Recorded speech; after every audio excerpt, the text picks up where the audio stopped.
Whip It Good. Doom, doom, doom, doom. Welcome to Whip It Sundays. With me tonight, we got Commandant, Harker Customs, and Custom Cannon. Evening. Surprised me with going first. Wasn't paying attention. Well, you were the first one in, and you're right next to me, so.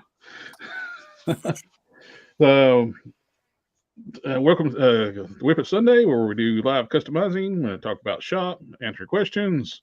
If anybody has any questions in the chat, feel free. We'll do our best to answer. And I've got Cersei I'm working on and Atrocitus. What are y'all working on tonight? Oh, crap. Working on some Brie Larson feet for Harker. Yes, finally. You're working Jealous. on, Batman capes. They're the last of them that I'm doing. And I'll be painting a little bit on my anti-venom. Finally, get the head sculpt in for it that I've been wanting from Tosh Customs. Oh, nice. Jeffrey Torres in the house. How are y'all doing? I'm doing all right, and I have not been ignoring your questions. Just been busy. Jeffrey Torres on Instagram. You were wanting to see if the boots on Rock and Roll and Outback are compatible with each other. I'll have to get those out. Check them out. I actually don't have anything to do. I am a free agent tonight. I work on whatever I like. There you go. It's always a good feeling.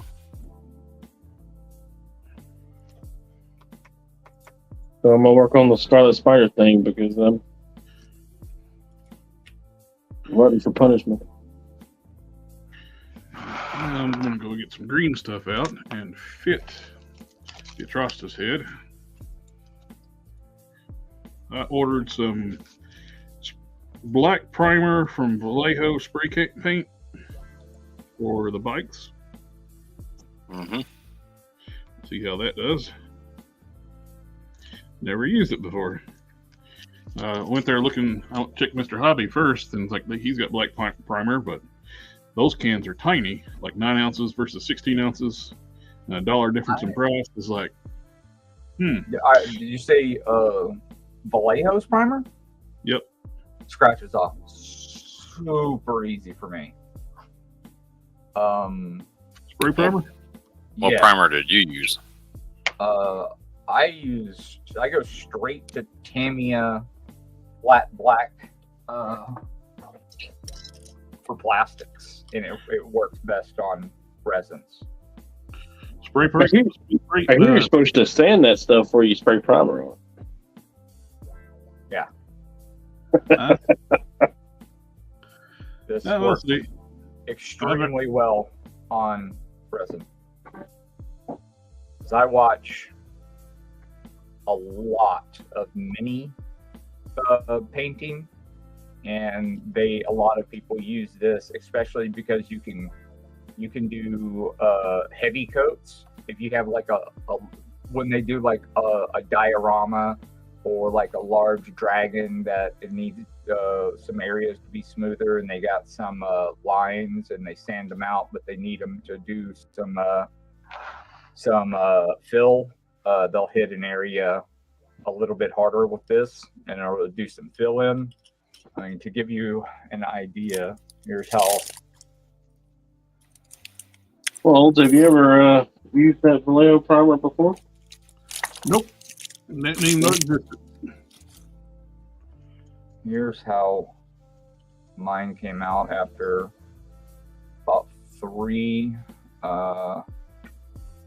Let me set the manual focus here. Nice. Got Darth Gutierrez in the house. Hell, Whip It crew. Party on, Darth. Sector 2813, evening fellas. Different Torres, I didn't think you were ignoring me. I just kind of assumed you were busy, but you anxious when hey, no, don't worry about it. You weren't annoying me. I was just got busy on working on doing other stuff. Darth Gutierrez, how's it going, everyone? Pretty good. That looks pretty good, Harker. That looks good. Tired. Nice smooth finish. Yeah, I love that stuff. That's never done me wrong, and it sticks really good. It's like almost like a Mr. Color out of a can to me, but not quite that durable.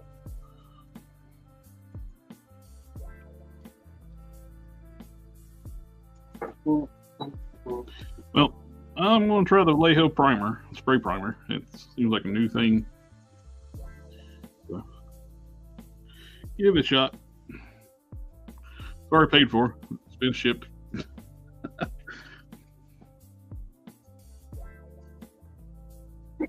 I never liked it.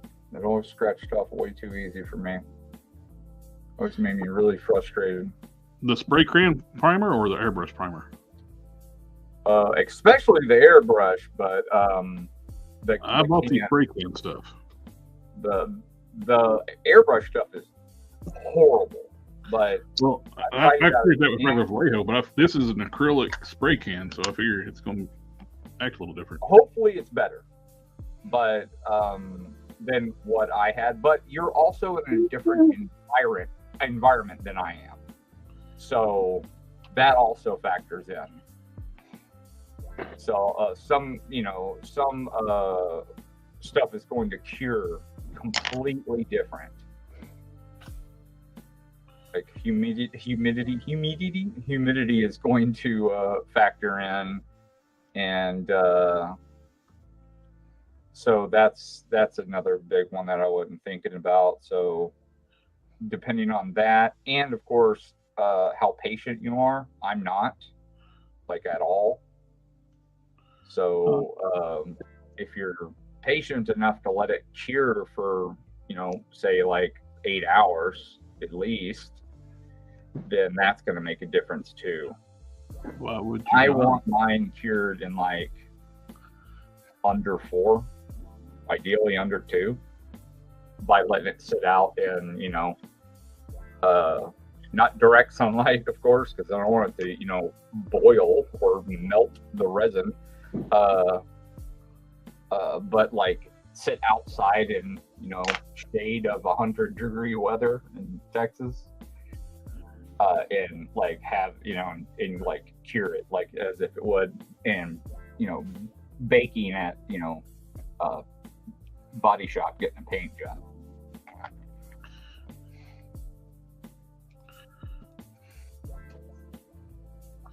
Yep, just got to do detail work on it now.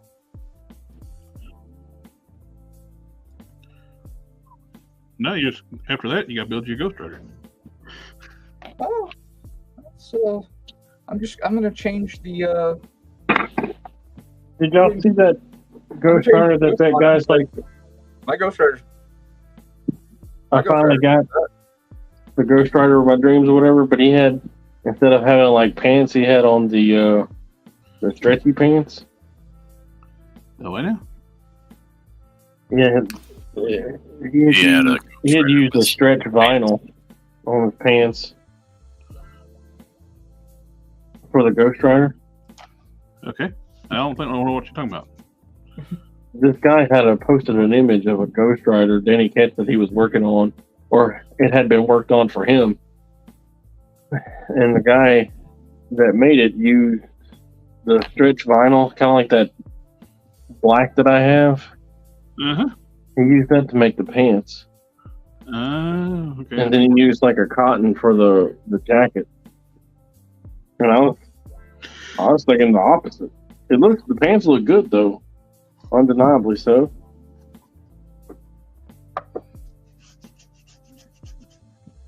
I used one of the Nick Cage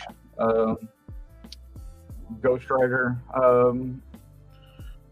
figures that came out, but I'm using Casting Cave's Ghostwriter head, and I made an adapter for it for that body. I put a different body. I just basically took off all the clothes that were on that. I guess I really bought that thing essentially for the clothes now that I think about it, which was dumb because, well, I don't know. I guess I bought for the gloves and stuff too, which was nice. So really, all I'm gonna do now is just change the boots to the Danny Ketch boots, and then after that, I'll be squared away.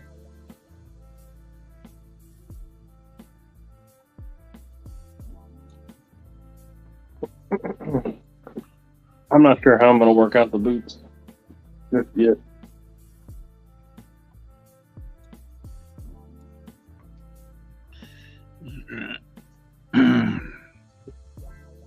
But I have a pretty good idea for all the rest. Although I might be rethinking the pants though. I would just do those pleather as well, man. Like I do, or unless you want to do like a gray, cloth. Yeah, I was gonna do it. We're gonna do gray. Yeah, I was thinking about doing gray on mine, and doing, finding some kind of boots. I'm not sure what. I'll play around where I want with the collar piece. After that green stuff sets too, I might lower the head a little bit more too. Yeah, looking good. But then it's the same height as the old DC Direct one. Oh, nice. Oh, you got a cast of the DC Direct? Yeah, Corey made one a long time ago. Oh, okay. Oh, that's cool. Yeah, the DC Direct one from Black as Night, that figure has hardly any articulation. But arms can go out and go forward. Even, in a vanilla stance, it looks pretty dope. Oh, yeah, vanilla stance. It looks great. You want anything dynamic? Yeah. You should have luck. He can go, and go forward. And I guess he can look really menacing sitting there next to Dexstar. I guess you can kind of get them in like a, I don't know, if you have a flight stand, like a little bit of a flight pose. I got my Magic Square Bumblebee. I put one of the stickers on him today. Very excited. I don't like his transformation very much, and it didn't really smooth like New Age, but the robot mode is exactly what I've been wanting in a Bumblebee, so I like it. It's the perfect size. And I opened that New Age Soundwave, and the staggering difference between New Age and some of Magic Square stuff is I just have to watch like 10 reviews on every single one to make decisions now. I just can't just look at pictures. Oh, you got too many reviewers that's overly positive about everything. It's hard to. I should have just asked you about all this stuff like way ahead of time before just buying stuff. I like Anthony Customs reviews. Well, he's really biased about a lot of things, though. Oh, well, but I mean, some of the stuff he's not biased about, though. Some of the things when he's biased, he typically. I mean, the ones that I've seen of his, I haven't seen all of his stuff, but the ones I've seen of his, when he knows he's biased, he'll say so. Some of the things he talks about, it just seems like he's overly critical. He's just being critical just to be critical. Right. He's like when he sees, like when he does a Marvel Legend that he knows he's not gonna like, and he picks it up just to basically poo on it. But if he likes a character a lot, and it's got a great sculpt, mind you. I'm in particular, I'm talking about the Ultimate Cap, the Marvel Legends Ultimate Cap. Beautiful sculpt. It moves well enough. It's a figure I'd probably even own if I got it for cheap. But the articulation on it, it leaves a lot to be desired. He gave that thing like a 9.8 or a 9.7. He talked that thing up so hard, and even in his review, he's like, yeah, it doesn't have a great ab crunch. I mean, the diaphragm sucks, but he still gave the articulation like a glowing review, even though it didn't have that. But then he was like, it doesn't need butterfly joints. And I'm like, well, yes, it does. It should, if it can, and he's got a big enough chest to to incorporate that. So you should. Well, the Trostis head sculpt came from Casting Cave a long time ago. I've had it in my box for years. Canon, you working on something specific or messing around tonight? That's from Darth. Working on nasty looking feet for Harker for some Mythic Legions. It's a break feet. Harker liking world feet.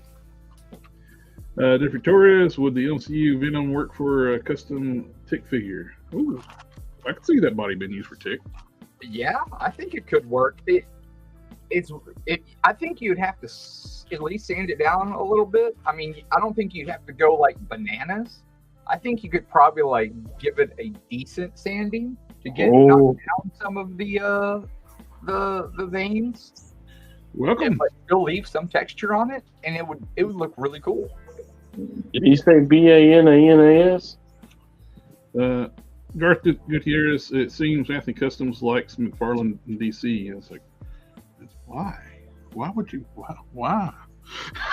With a guy that is so unbelievably obsessed with anatomy, how can he like McFarlane DC? That is really, really weird. Oh yeah, because that's right. He likes to talk about all the paint and for what you get, the paint and sculpt that you get for the money, the price to paint and the price to sculpt ratio. I forgot about that. That's been his kick for like the last 2 or 3 years. Even in Geek Fusion. How you doing? Sorry, we're just bashing creators, bro. Good. I'm not bashing nobody right now. I'm just listening to y'all. I was saying good things, and everybody's entitled to I was wrong. And everybody's entitled to their opinion, unless I find it wrong. Anthony is one of the 2 YouTubers, reviewers that I walked away from. I haven't seen any of his videos in years. Aliens are real. They're on the stream. Everybody doing well? Everybody got their daily probe? Daily probe? Daily now. Dang it.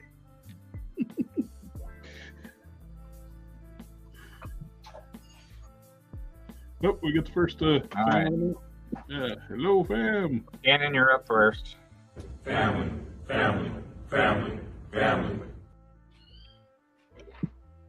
What? So, Cannon, you're up first for the Daily Probe. Geek Fusion is an alien. Dun, dun, dun. Just a little bit. I'm not old enough for the probe yet. My doctor said so. I'm safe for another couple years. No. Doctor said so. No probe for me. GeekFusion's an alien, and he says you didn't get your Daily Probe. Well, it was very nice of you to volunteer to take that for me. I appreciate that, Harker. No, I had a call. Yeah, Harker's a man's man doing that shit. He's all about it. He took one for me too. I had a colonoscopy very recently, so I'm not eligible. Song in his heart. Oh, look at that. That's cool. Yeah, I picked this up at Quinn's shop today. Oh, nice. It's one of them Mexican knockoffs. Oh, That's kind of cool. Let me blow your screen up there. It's actually pretty cool. I mean, it's lacking in articulation of the original one, so it's only got like single jointed elbows and single jointed knees, and then the hips just kind of go back and forth. Yeah, it does have a rotation up top, and it's an Iron Man color. But it looks pretty good, and I got it for $25. So nice.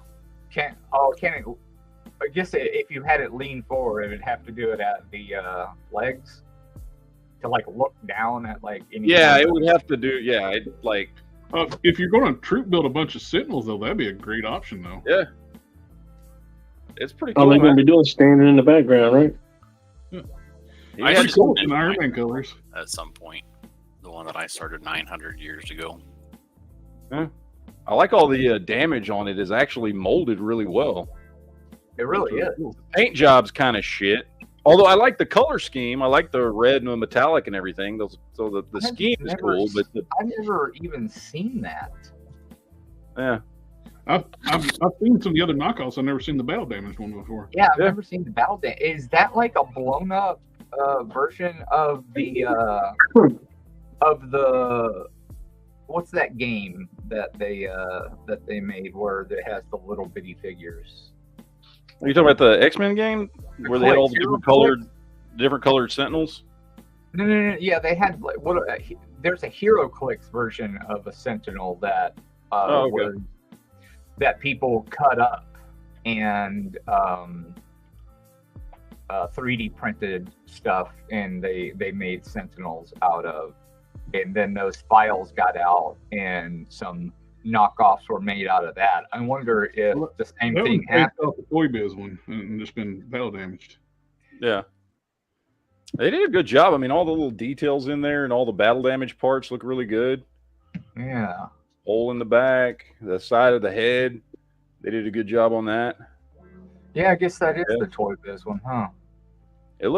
They did a good job. Whoever molded this, I don't know. This thing weighs about twice as much as a Toy Biz one does, though. It's solid. So he's hefty. I noticed that I've been seeing a lot of the pit KO, the pit bath KOs from Mexico popping up. Yeah. They're the same way, missing a lot of articulation, but it looks good for something I'm just going to stand on the shelf, you know. Yeah. And they're looking posing check. Yeah, and these little things pop up. I had to shave these down. There were still all the molding lines and edges on these. And I had to shave down the peg because it wouldn't fit in there.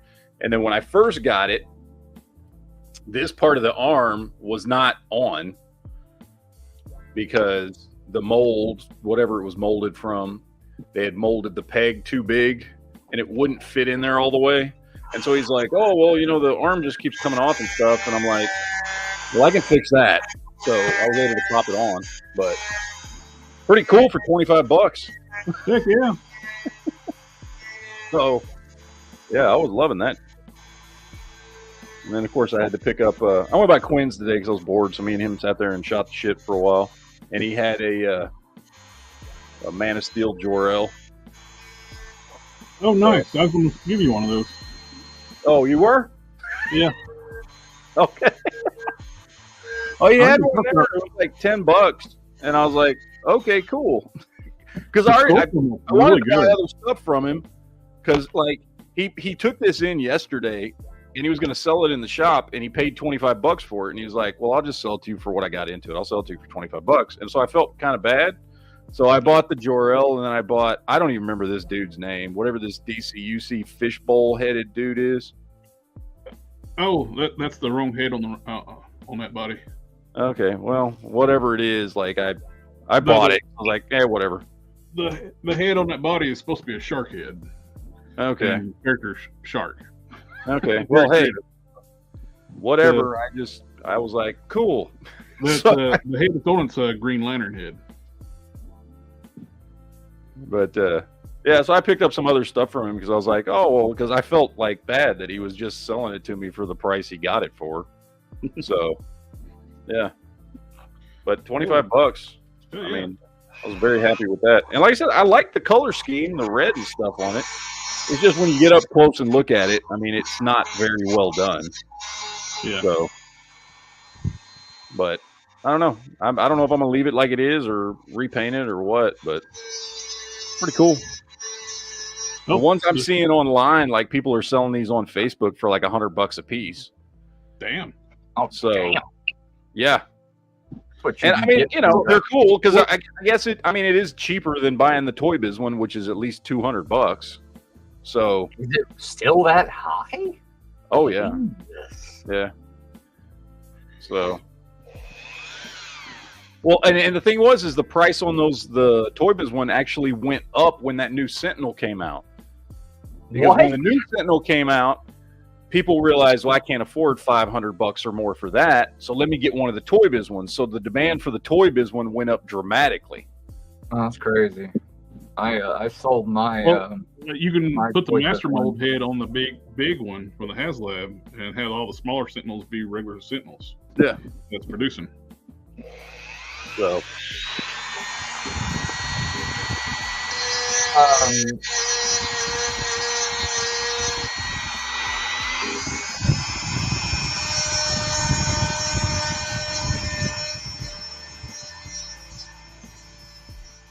Oh, somebody out there in the chat's asking how tall it is. It's 16 inches tall. To answer your question, Jeffrey Torres, I think the Steel Knight from McFarlane, it doesn't have any Batman, like, I mean, obviously you'll be changing the head sculpt, has any like true, like, this is a Batman character. Like, even the cape, honestly, I mean, it just looks like a tattered cape at the end of the day.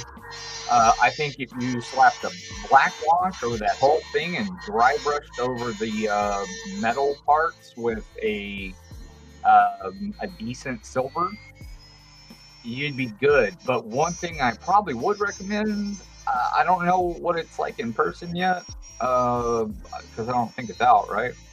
Or anybody has it. The feet look tiny, so that might be something that would have to be addressed. But then again, no one has it in hand, so that might not be an issue. The swords tend to be kind of rubbery from McFarlane, but again, that sword looks fantastic. So if that thing's not rubbery, you don't have to do anything with that. Drop a black wash on that hilt, and you'll be doing just fine. Yeah, I mean, that figure looks awesome. Like, I'm going to probably end up picking this up for my display of my Mythic Legions, and just change some stuff around and put an undead head sculpt on this, and do like a just like a you know, like a lieutenant kind of style. Have him like tower over one of my other regular peons. One of these guys. Because it's, you know, supposed to be 7-inch scale, but, you know, it'll be, you know, closer to like 9. It'll be gigantic because it is McFarlane after all.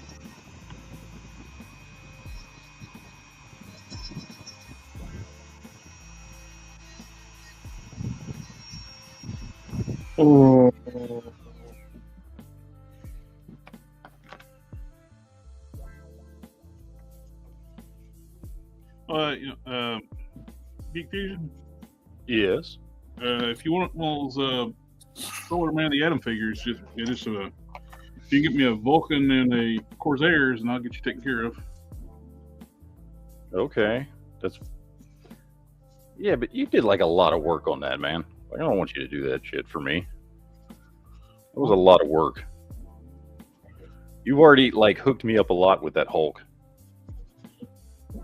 I mean, if you insist, I will absolutely do it, but just know that I understand how much work you put into these damn things. I am.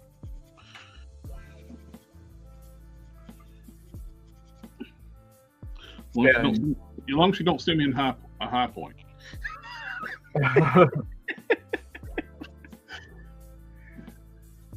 And Jeffrey, I mean, the fact that he has like a actual sheath on his back is really cool. You know, that actually doesn't suck. I think it looks good. I think it's one of his better looking releases to date. Still a little weary about those feet. Really small. I still think that Hulk turned out badass. Dude, that Hulk is like the coolest figure I've ever seen in my life. That thing is awesome.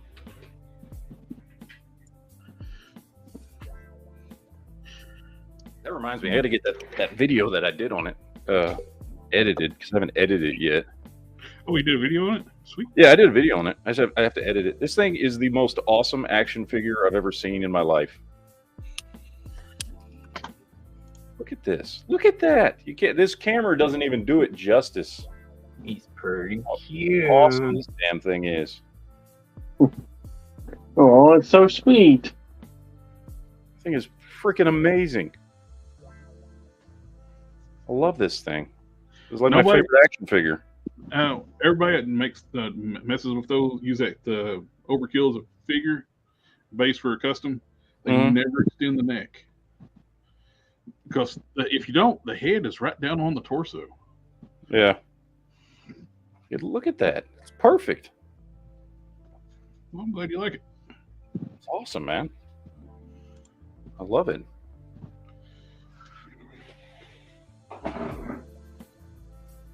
So who made that? I forgot. Some guy. You know what's funny is I was looking at this guy, because I got this, one of my subscribers sent me the zombie Hulk, and short of the holes, the like stuff, that where his flesh is ripped, this wouldn't be bad for Ultimate Hulk. Like, he's got the same haircut and the savage look and all that. He looks like he's going to eat somebody. Marvel Slick did make an Ultimate Hulk. It's a little small. Yeah. But it's not bad. Who made that one? Marvel Slick did make an Ultimate Hulk, though. Oh, they did? Yeah. I wonder how much that thing goes for.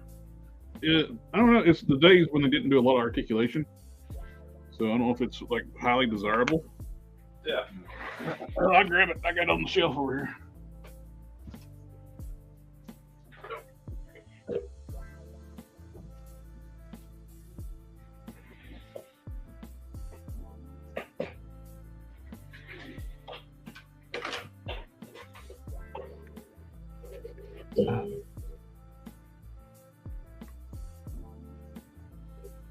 I'm probably going to want to kick my own ass, but I think I'm going to go ahead and take these pegs out, shave them down, and fill the peg holes instead of actually painting this today.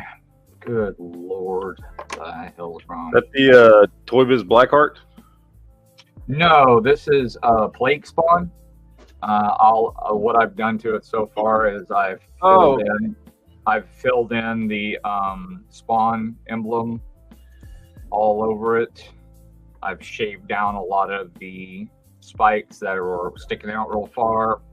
I took the Select anti-venom hands and made them adaptable to the arms, and that way, because I'm making my own anti-venom one that looks. I just saw all the spikes and stuff. I didn't know if that was a Blackheart or something or what. It would actually work for them.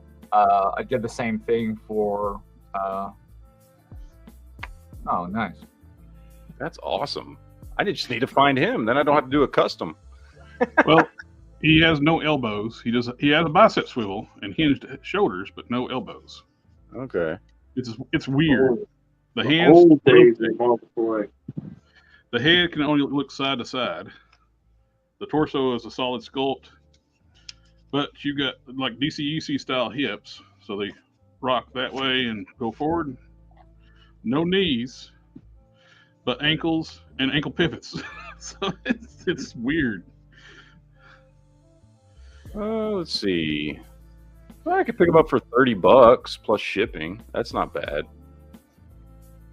Almost like I want to cast his head and get one of those KO Outback hooks and make a different version, just more articulated version on the KO 80th anniversary Hulk body. That's already gray. The head sculpt's really good. Yeah, he's not too bad online. I think the articulation hurts his value. Yeah. Because it is weird with how much it's lacking. Procreated. He doesn't have, he doesn't have elbows or knees. Nope. Yeah. His hands rotate, but that's it. There's no waist to it. It sticks to this rubber just fine. Didn't stick to it as much as I want it to. I'm not going to have it to where this leg will go up and slightly crack this. That will piss me all the way off. Why do some versions of him, maybe these are knockoffs, there are some versions of him have like darker colored arms and legs, and some don't. I don't know why. Like some are just gray, like what you've got, and then some have like the arms, like slowly as they go down the arm, it fades into like a really, really dark gray, and then all the veins are the lighter gray color. They've released it a few times. I don't know if they did variants on it or. Yeah, because there's different packaging. There's a difference in the packaging between the one that's all gray and the one that's got the darker colors on the arms and legs. I don't think that's a knockoff. Yeah, they must have just released it with a different color scheme. It's super lightweight. It's very hollow.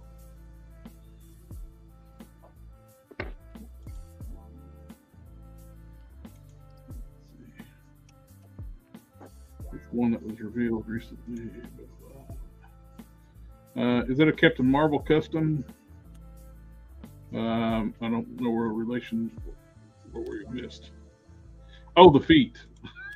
the feet's Cannon's making. GeekFusion, I have a question. Putting links in other channels in the chat. Am I allowed?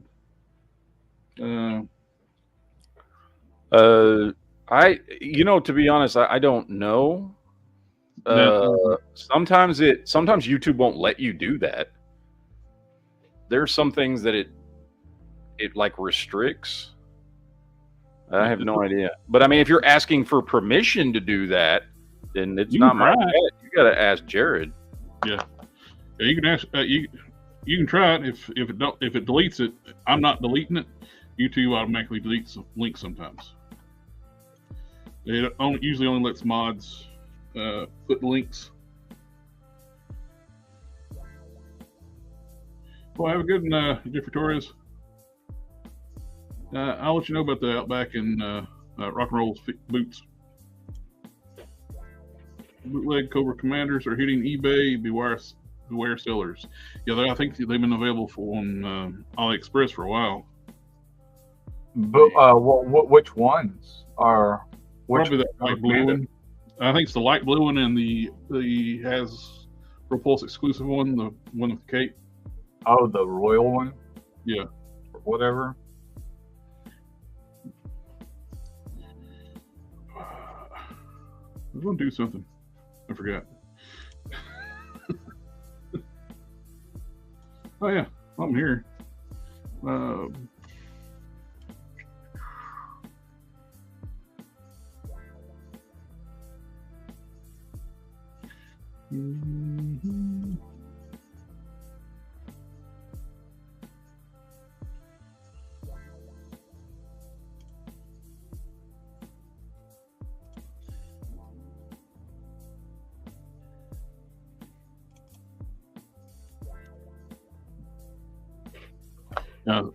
Grinding down the ankles on the streak legs so I can paint them red.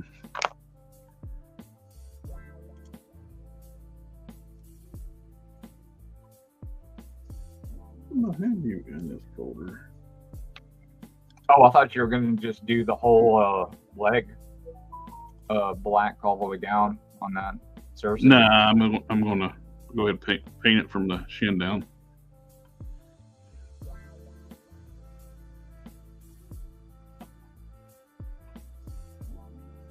Oh, you getting all fancy. Don must be Don's supposed to be must be still on his vacation. I want to do something in the StreamYard right quick. Well, shouldn't he be vacationing with us? Well, I think his wife. His loved ones.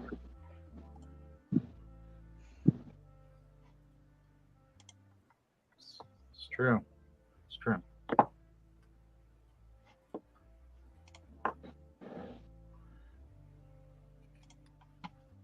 All right.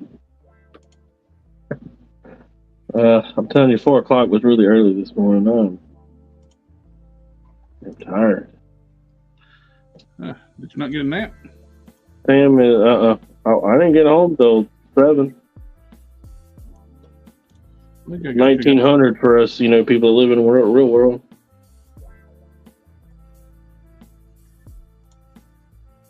I'm so glad I don't have to go by military time anymore. GeekFusion, I just sent you. You should be getting an email. Okay. We'll just do that from bounce back and forth between you and Dom. Okay. That works. I'm not paying the extra $30 a month. Have multiple second admin.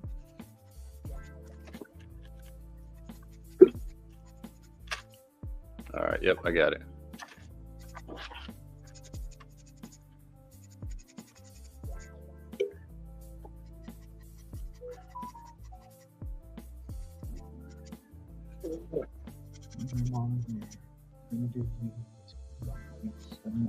Well, so what else am I supposed to be putting in your box there, Old? I got the capes, the grill, the 3 figures.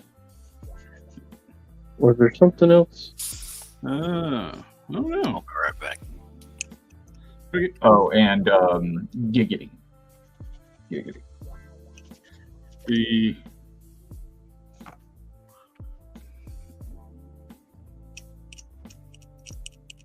let's see.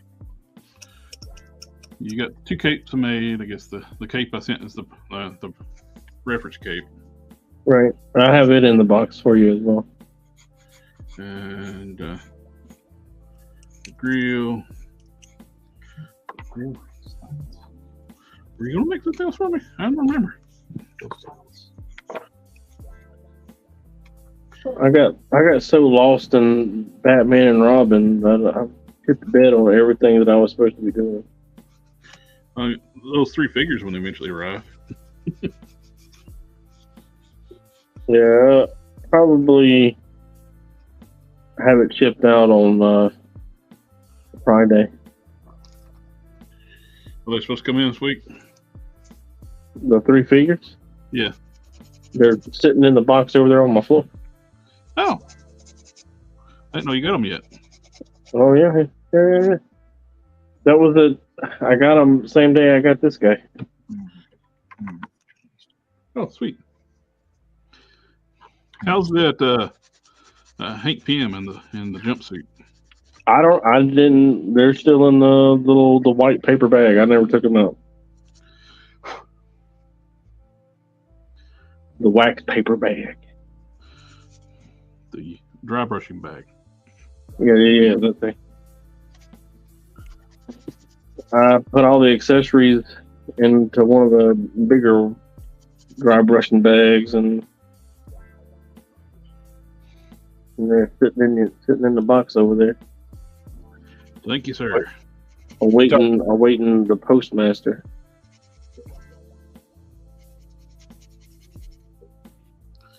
You talking about that new Hank PM? The one, the Target one? No, it's the Hank PM. It's in the West Coast Avengers 5-pack. Oh, that one. Okay. Yeah, where he's basically like in a jumpsuit. I mean, Professor X with the wrong head? Pretty much. Yeah, that is true, huh? That's got to be going to be released as an animated series Professor X in that jumpsuit? I mean, it's pretty easy if if you've got him and you've got the other Ant-Man, then you just pop the head off and you've got a Hank Pym head for the new Ant-Man that came out in the classic costume, and then you've got Professor X. An extra benefit I thought about too, if that head looks a lot better than the Chuckles head. The Chuckles is coming with. Yeah, that's true. It does. So Dan was talking about having to save some bread up for the end of the month. What do y'all think they're gonna show? Is it finally gonna show the HasLab? It is about time for them to show the HasLab. That's a good possibility. I don't think they're going to show it until the Ghost is well done. I think they've learned their lesson now about multiple HasLabs going. They can show it. Start the HasLab. He tweeted saying that there's not going to be any new releases that go up for pre-order, but save your bread up because the end of the month's going to be needing some money. So the only thing that they have that's like high priced item is the HasLab, right? I don't care what they reveal.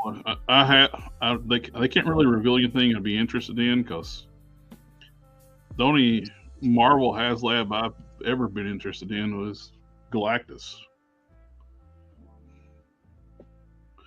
You have that one? Weren't they doing? I mean, weren't the rumors that's what all this Avengers stuff has been building to? They're going to do something like a Giant Man or something like that. Those have been the rumors for a couple months now.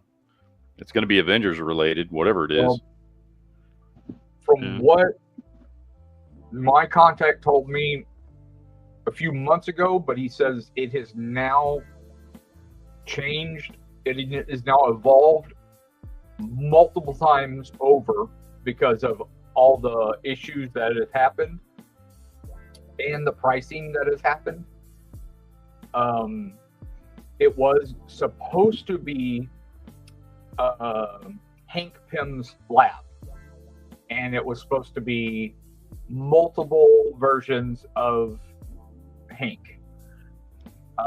You were supposed to get like him on an ant, a bigger, like a 112 him on an ant, and you're supposed to get Giant Man. And they actually, were listening and like, why the hell didn't you do all these things Ghost Rider, like on Engine of Vengeance? But now he said that idea has been thrown out the window and is now evolved into something else, and is now also way too damn expensive. That's what and he didn't want to say what it was because he said it was disappointing as fuck. That's what he said. But we'll see. Has he ever been wrong when he's told me something? Actually, no. Which is unfortunate. Well, they do a Hank Pym lab. It's fucking stupid. Nobody wants that. Yeah. He said that he wouldn't buy it. It's like, I wouldn't buy that shit. But that's what everybody's crying for, is they want Giant Man, but they can't just do Giant Man.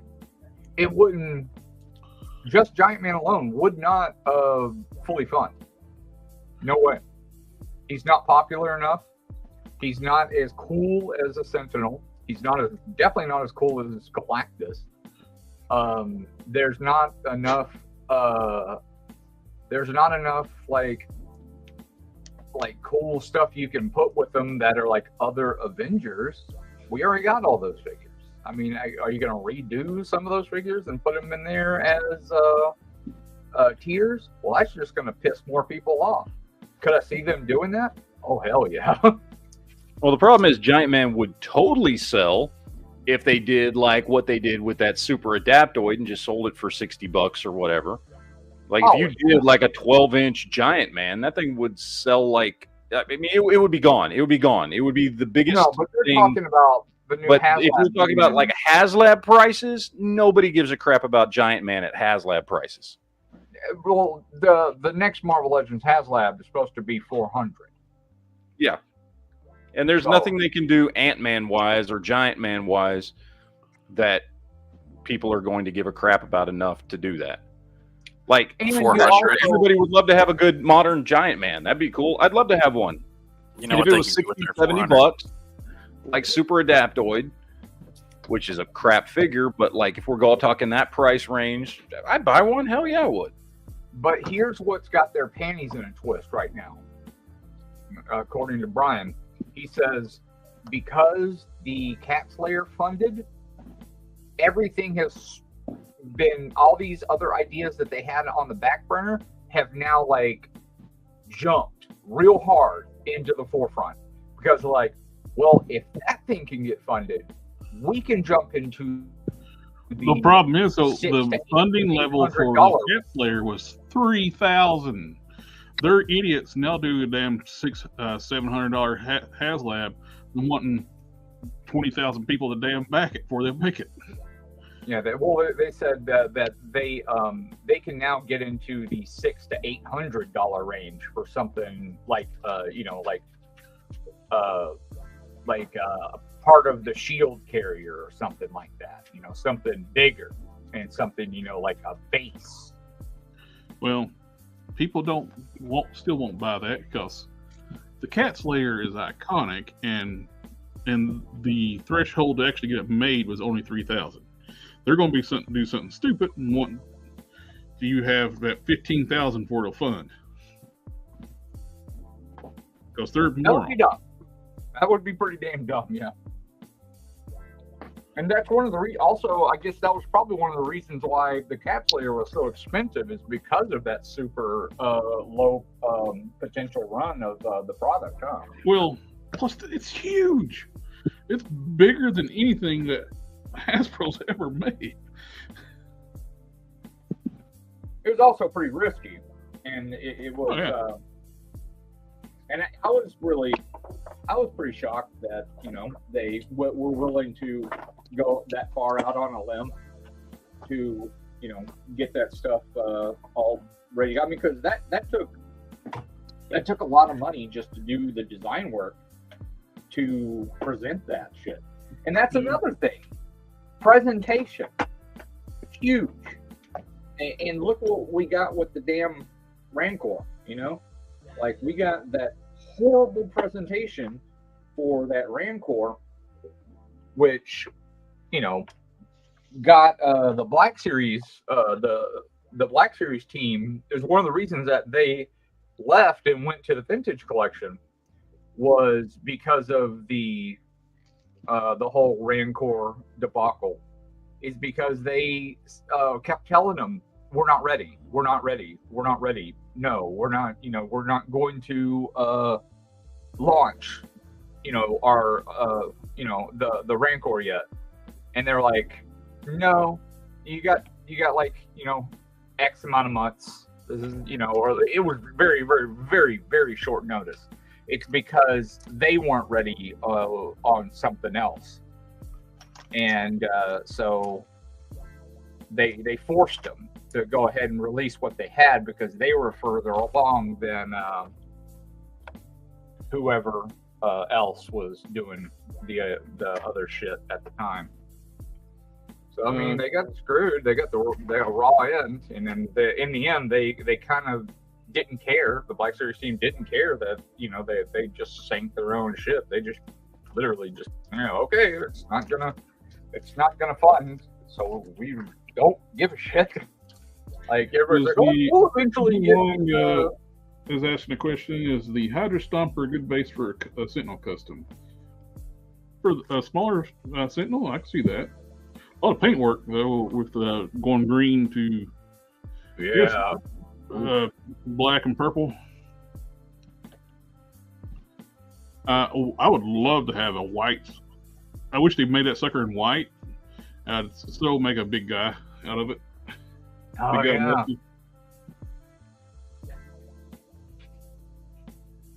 I'm thinking about getting that Hydra Stomper and making a steam-powered Iron Man. Anybody ever read the Marvel Adventures Iron Man books? He got stuck in a barn without his armor, and he wound up making one out of stuff lying around at the barn. Had a huge fire furnace in his chest. It's pretty fun. That's cool. I read more Hulk and Ghost Rider than anything, Marvel wise, and I like the M2 Spider Girl. Mayday Parker. Yep. Actually, I like the ideal of going into like characters getting older and their children and stuff like. No, it's time for Peter Parker to go back to high school, destroy all his relationships with everybody that he's built up over the years, and we're putting him back in high school. Now he's going to be best friends with Miles Morales. So they're doing the Ultimate Spider-Man cartoon. That's what they're doing in the books. That's coming in December. Like I said, they're doing that in the comic. That's what I meant. Oh yeah. I thought you meant they're doing like an animated thing. No, they did a few years ago. They had a cartoon called Ultimate Spider-Man, and he was. Wait, they're gonna go back? Are they just? Wait, they're de-aging Spider-Man apparently. What? And are they just rebooting Spider-Man? Yeah. So the rest of the Marvel Universe is the same, but Spider-Man somehow... Is there a reason behind this, or they're just like, we're just going to do it? Is there like does a bad guy like de-age him as like punishment, and he has to go back to school again? No, he won't have any of his memories that he's made up or anything like that. None of that. What about the rest of the world, like all the Avengers and X-Men and everybody else who know who Spider-Man is? Nothing like that. They're just going to ignore it, just pretend like none of that matters? I guess they'll write maybe something that'll make sense. Maybe. No. It's kind of like, it's what they're doing. Like, they're all going, they're taking giant leaps back to make it a little bit more basic, I guess, in their own ways, kind of like what they're doing with Fall of X right now, which is actually has so far been a good run. I've been following it. It's actually been written pretty well, and they've been doing some cool stuff with it. They've been doing like they're no longer they're no longer able to resurrect, so that's awesome. There's no reset button on all the different characters. Yeah. So there's other than the normal reset button where they get brought back to life. So there's actual consequences right now, which is nice. And there's some mystery here and there about some other crap going on. And I think it don't matter because they've killed every character. Marvel character, X-Men you like, and resurrect them in a clone body, so it's not the one you actually grew up reading, so screw it. Of course, it hasn't been a while since Secret Wars, since they rebooted the universe, so why should you care? And they don't want to do just another Secret Wars or, whatever happened when they merged everything together. I love the Apoxie too, like from Marvel, when DC did their stupid New 52 reboot. Oh, we'll never do that. Flash forward 10 years. We'll do it in a way more convoluted way on individual shit. Like, they did it with Secret Wars. That was like they rebooted the Marvel Universe.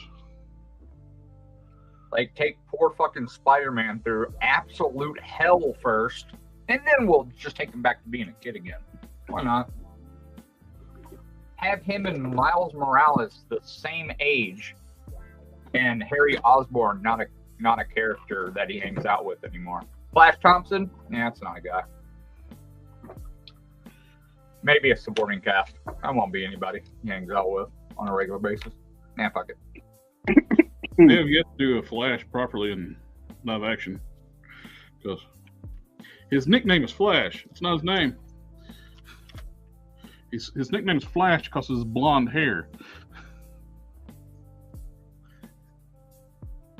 I have yet to do a blonde Flash.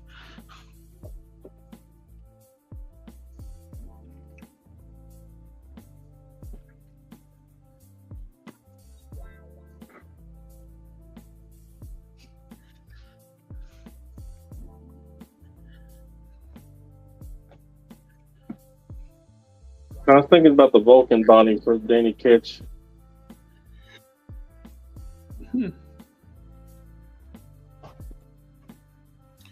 Or should I go with the his lower shins are not compatible with anything.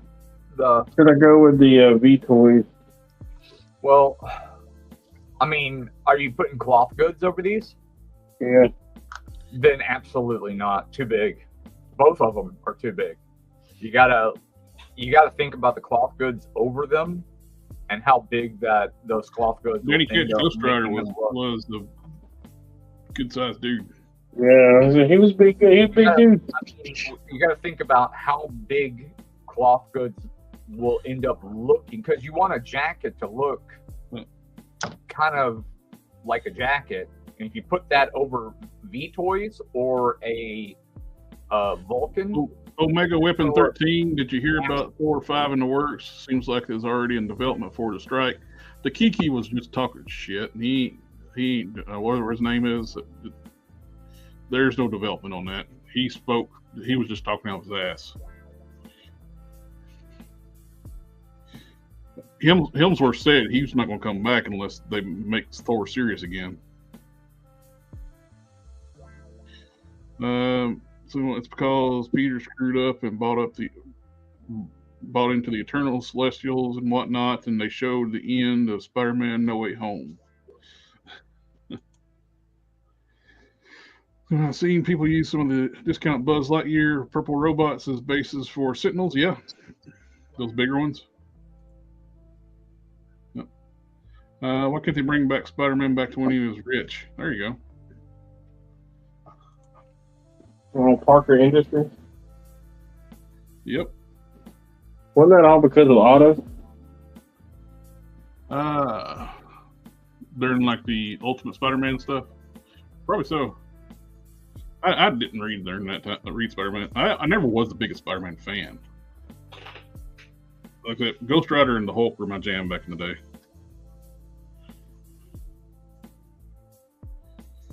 Imagine save everybody in a Secret Wars movie in less than 10 seconds, get rid of the villain. When was Spotty rich? Harker, it sounds like you have a paragraph on modern comic book writers. I'm friends with 2, personal friends with 2, and personal friends with 3 artists. So, I mean, I have a pretty good, like, I don't really talk to Travel Foreman much anymore, but I talk to Ibrahim a lot, and I talk to Carl Whitmer quite a bit still. Are you serious? Man, so they're trying to move these elbow joints, and they're like, that one's stuck, and that one is too. Jeez. I start putting stretch mark on the pig. Time to heat them up. Bad as I hate it, throw them pants away. Good looking pair of pants. And Solomon Grundy wants pants too. I on want Monday. Yes. anything that like Comics Explain puts out. I always watch all of his stuff, and a few other channels I'll watch. If he doesn't cover, I'll watch their stuff.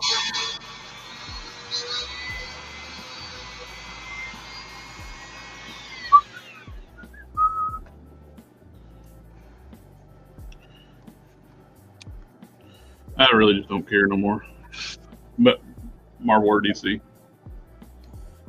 Well, I mean, right now they changed Captain Kate Pride back to Shadowcat. She now spells Cat with K, and she looks awesome. They let one of my favorite artists, Peach Momoko, design her assassin outfit, and she is awesome. Like, she's actually using her powers for the good of mutant kind instead of being more like Professor X, where it was do no harm to any human because we want to live in harmony. It's like humans are systematically like taking us out. They called forth the Nimrod, and he's absolutely murdering the fuck out of everyone. You know, like not since the likes of like Scarlet Witch. You know, no more mutants, and you know all the shit that happened after that whole debacle.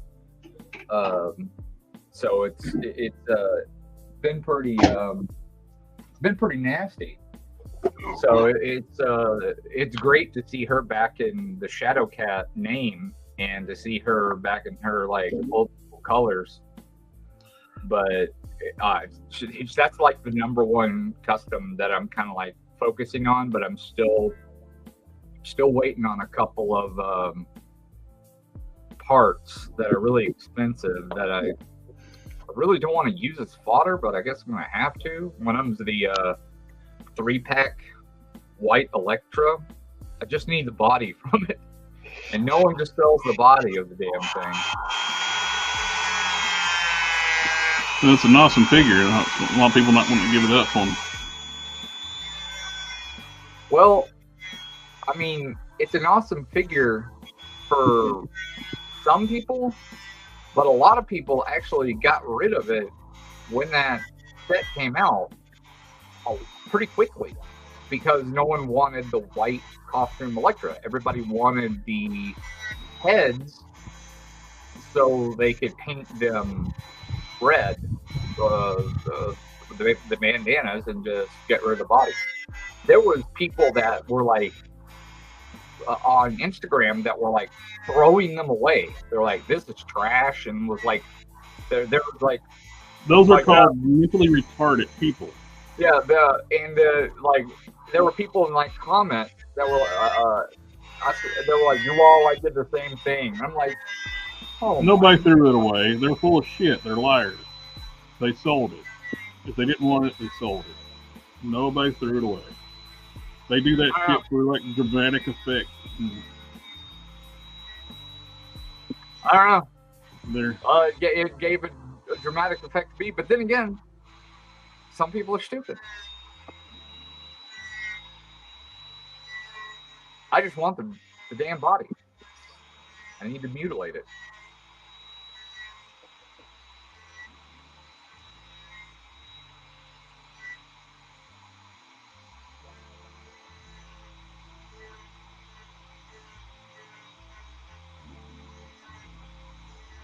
My only complaint is with the good looking hair sculpt. They've made it too damn heavy. It's a solid chunk of plastic.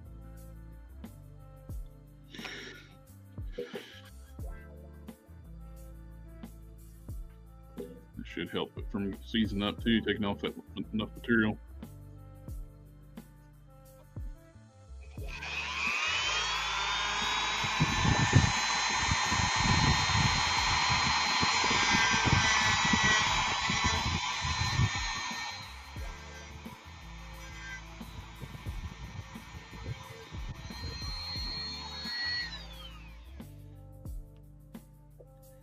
Boil them, mash them, stick them in a stew. Boil them, mash them, stick them in a stew. Potatoes.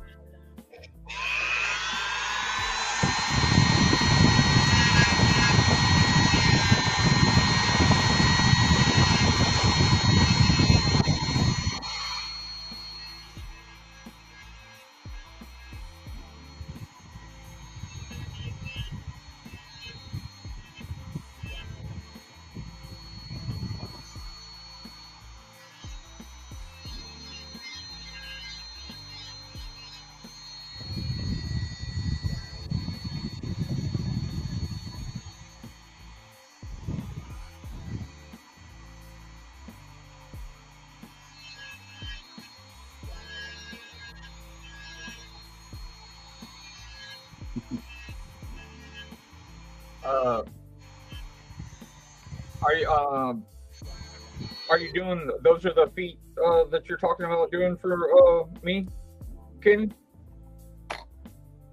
Yeah. Are you still adding more detail into them? Because I want them to look more like skeletal. Yeah. Okay. I just thought I'd ask.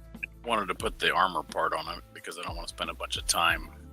Oh, okay. Details in an area where we're not even going to see it.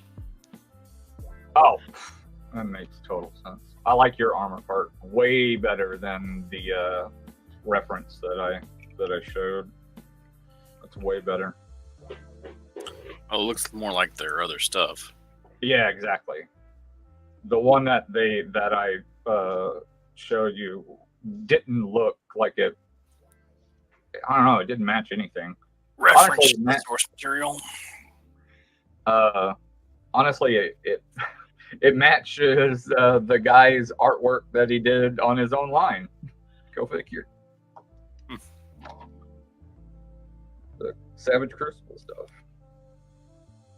The Savage Crucible. As opposed to the Mythic Legion style armor. Yeah. Oh, you mean the figures that have 10 ab muscles?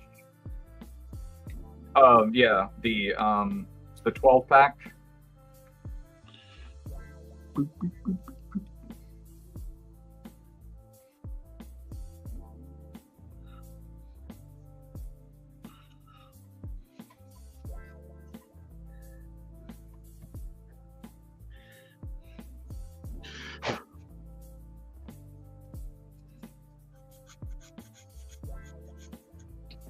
Wonder what'll be a good base for a Magnus. A good base for a what now? Magnus the robot fighter. I don't really remember Magnus enough. He's only been around since 1962. Where you been? Well, with my own house. Sounds uncomfortable. Are you gonna go like full mini skirt? I don't know if I want to do. If you want to stay true to the original character, you need the toga. Yeah. But the modern version of Magnus, he wears basically like a full suit, like protective like suit. Well, we wear like regular clothes and not a toga. Yeah.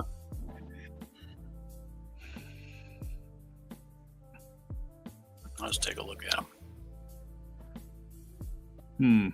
Didn't he have like a period? That's how I remember my character. Just like let's not talk over about like he was in the Olympics with Princess Leia's boots on. I missed something. Yeah, let's not talk over each other. So it messes with when nobody can understand what's going on. So I got as per your advice. Nice. Nail art spikes. What was you going to ask, GeekFusion? Oh, no, I was saying, didn't he go through a period of time, I can't remember, after his toga, where he had like a red bodysuit with like some armor on it? I think like he had like the armored pads and stuff. I think that's the new Dark Horse version right there. That looks cool. badass. I like that. That's cool. That's almost like, that looks kind of like you could get that from like maybe an Aquaman or something. Yeah, he's got the scale mail torso. Yeah, and he's got that V-shaped belt and everything. Yep. Who is that? Magnus the robot fighter. Magnus. Sorry, I had to step out for a few little minutes.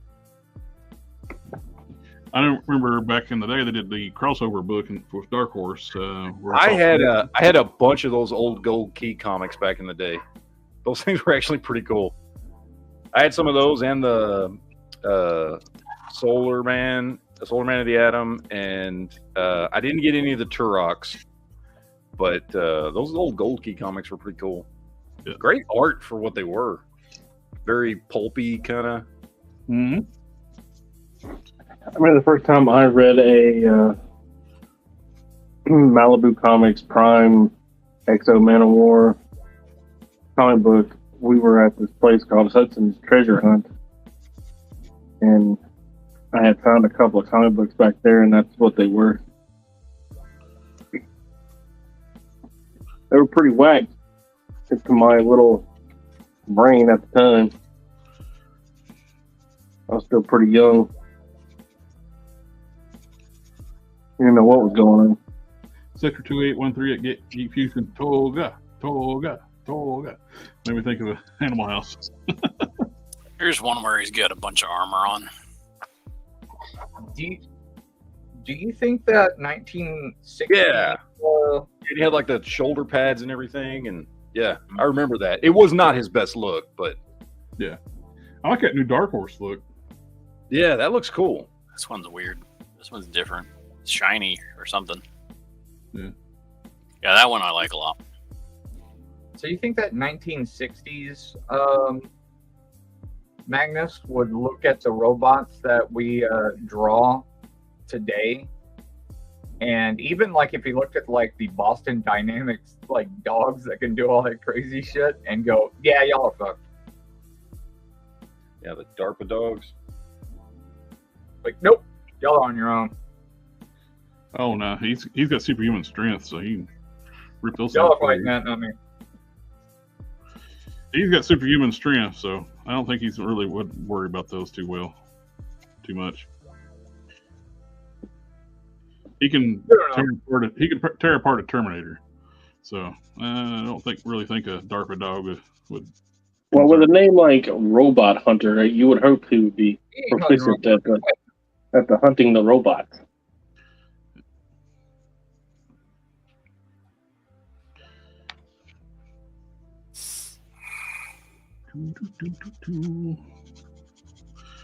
Turok. You know, I never played any of the video games. You never played Turok? Yeah, none of them. I hadn't either. I get sideways glances in certain company when I admit to that. I've never played that game. It was a very popular game, though. Oops. Never played it myself either. That was back when I was buying all the systems and shit.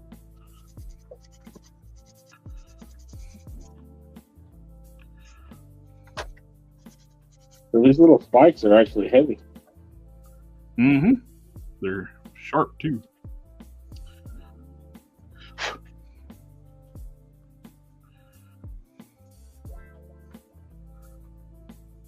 Now, the first set of those spikes I ordered during the pandemic, and they got delayed in customs or something other, so they ended up refunding me.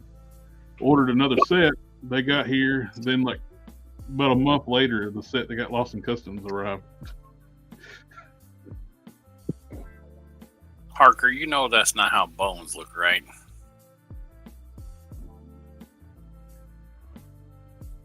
On that foot image you sent me.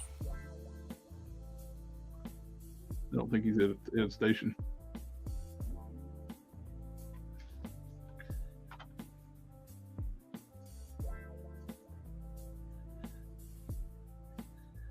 His costume kind of reminds me of modern day comic book Shang-Chi. The dragon scales, at least. Magnus wears tidy whities. Who wears short shorts? If you dare wear short shorts. Ken's background had me imagine that HasLab came out left field and surprised everyone with a Boulder Hill figure. What? I don't know. Well, the 7-inch got the license to do some mask videos. Yeah, You actually got the license? which is not surprising. They've been getting all. They're probably going to make reactions like they do everything else Hasbro properties. all those reaction figures you see hanging on the shelves that are like way overpriced, those are made by Super 7, not Hasbro. Ace from Ramen Toys let it slip on his last live stream that Super 7 has the mask license. Oh, and speaking of master license, I absolutely agree with GeekFusion about the Exo Squad. I would deeply love to see some more of them. I would absolutely love that. Even if we've stuck with the same 3-inch figures or whatever, like I'd be fine with that. Like it'd be cool if we could at least get like, 4-inch to kind of go with like G.I. Joe and Star Wars and stuff like that. Like the Joy Toy things, like the things that Joy Toy does. Exactly. That would be awesome. Those new Mesoic like Dino Rider figures, those are 1/18 scale too, so go along with all that. It would be all. I mean, that's a lot. I don't know who owns that line now. I mean, I know in the 90s they were putting them out. Or no, sorry, I'm thinking about that backwards. That was in the 90s. Remember when in the 90s they were putting out Robotech stuff under the Exo Squad name? Oh yeah. Yeah, I did that. I remember that. I remember going by KP Toys and seeing the Exo Squad label on those things. I was like, that ain't Exo Squad. Yeah. They're putting out the fighters and everything. Which was cool. I mean, because it kind of did sort of fit in with the aesthetic. So it looked cool. But I don't know. I mean, Playmates had it back then. So I don't know who has it now. I don't know if Playmates still has that license. I don't know. I mean, it would have to be a company that's selling to collectors, because I mean, which Playmates doesn't do. They don't make stuff unless there's a movie or a cartoon about it. So without that, unless somebody was going to bring back Exo Squad somehow, which by the way I'd completely be down for if they did that too, but it would have to be a smaller company doing Exo Squad stuff, because Playmates, even if they did still have the license for it, aren't going to. I'm telling you, put that stuff out. I would upset my wife levels of money to get some Exo Squad figures. Oh, by the way, there's some families in the chat. This is the only one I have. It's complete. So I've got Marsh and I've got the box somewhere to it in a closet, but this is the only one I've got. And these things are awesome. Again, even if they came out with this same scale with these smaller figures, which are they're like a halfway point between like G.I. Joe and Mask. They're kind of a weird scale. But I would buy the crap out of these things. These things are awesome. Oh, we got family in chat. Just a second. Family.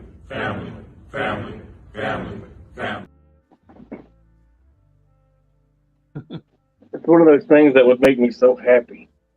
Yep. Although with our luck, it's just going to be Super 7's going to put just the characters out and no mech. Oh, they're just going to do all they're going to do is those 3 3/4 inch like reaction figures. That'll be the only thing they can do. Well, they did. Of course, they are doing Transformers, G.I. Joe, but they won't do if they do a Ultimates line of masks, which will be stupid as hell, because Mask is all about the vehicles. Yeah. Nobody gives shit about the dudes in the helmets. They're helmets, not masks, damn it. Yeah. They really forced that acronym, Combat with a K, before even Mortal Kombat. Is that what? And that's the same thing with Mask or with Exo Squad. Like, it's about the mechs. Like, the characters are cool and whatever, but the mechs are why you would want that line. So I don't know. We'll probably never get it. Just have to sit there and collect the old ones, which are still great, by the way. They're awesome figures, but they're not what you want. Everybody else getting updates. Why can't I have an update? I was so about the figures with masks. I was so into the little figure. I traded my vehicles for like a lot of figures. Like, man, you're giving up all their figures for one vehicle? Hell yeah. Harker, there might be something wrong with you. I don't know what you're talking about. Just gonna put that it's out not. there. It's not combat. It's the command. Mobile Armored Strike Command. With a K. Teaching the literacy to kids. So we can have an acronym called MASK, even though they wear helmets.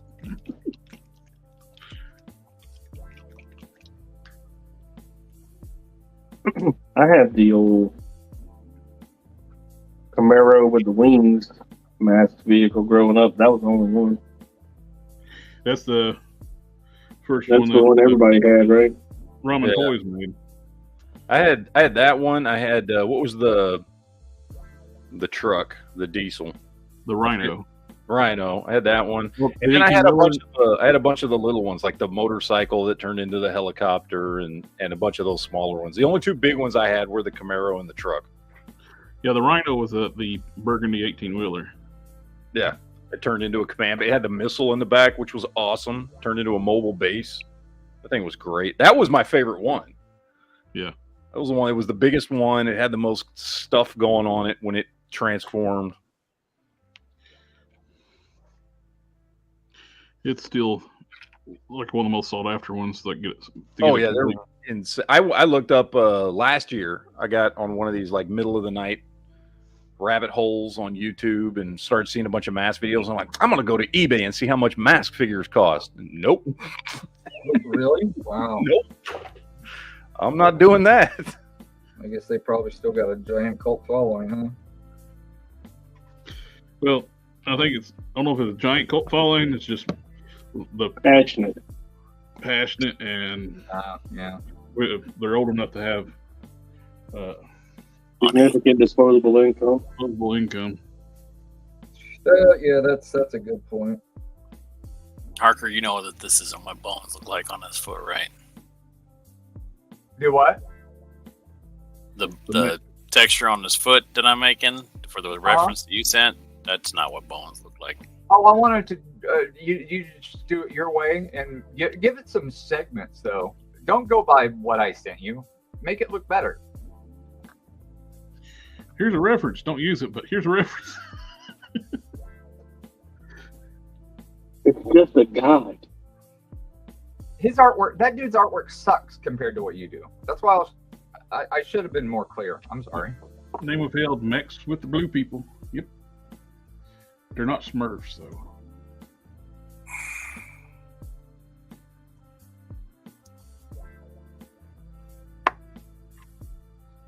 I like the mask figures too. You're not alone. They probably be the first thing they do. Super 7 affiliate pricing for reaction ultimates.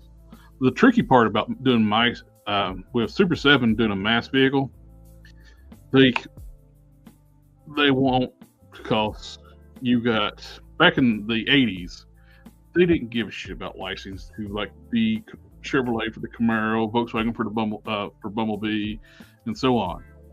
They just made them. Now you have to go through Chevrolet to get the license for the Camaro. Go through the Porsche get the for the Shark, whatever the real name for the Shark vehicle for mask is, and so on. Super 7 is not going to go through and contact Chevrolet to get a vehicle, make a vehicle. I think Hasbro did Matt Tracker figure for 2,000, 4-inch scales. It's part of SDC exclusive. You got like a if one of these Sky Strikers painted up either a Starscream or Jetfire. I can't remember which, but they had like several figures of like their lines. They tried to build like a Hasbro verse type thing. They were trying to push that like for a while, and IDW failed at it really hard because they kept hiring hack writers and shit. And so that's why and IDW no longer has a Transformers license. And They don't have the IDW no longer has the Hasbro license properties. So some of the best Transformer lore I've ever read ever is IDW too. When it started, yes, it was great. When they brought in Simon Furman doing the Asian series, loved it. Then he was like, they brought in a new editor, and it's like, nah, let's fuck it all up and start over. So we're gonna make it, instead of this great world building you're doing, we're gonna do G1 Transformers, but have it where the Autobots lost. God. So is IDW structured style like Marvel and DC is then? I thought maybe it was more like kind of like Image was, or it actually had a lot more to do with the creator of said product that had more control. Well, they let IDW have control for a long time. Yeah, they were just whatever they wanted to do, they did. Yeah, it was amazing. And they did some cool stuff. Then they fucked up a lot of stuff. Then they did some cool stuff. Then they fucked up again.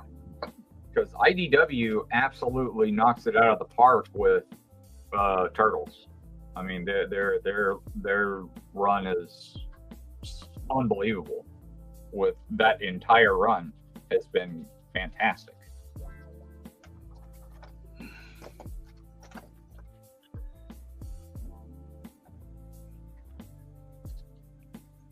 Oh, what color? Yeah, I'm not going to worry about the original. Cersei had red on the part of her top of her bustier. I'm not going to do that. They had the black, basically like a figure 8 or infinity, filled in infinity on the front, and the rest of it's red. I don't care. The jacket covers it up, so it's going to be all black on mine. Oh, and you're still doing one of the hairs that you sent off?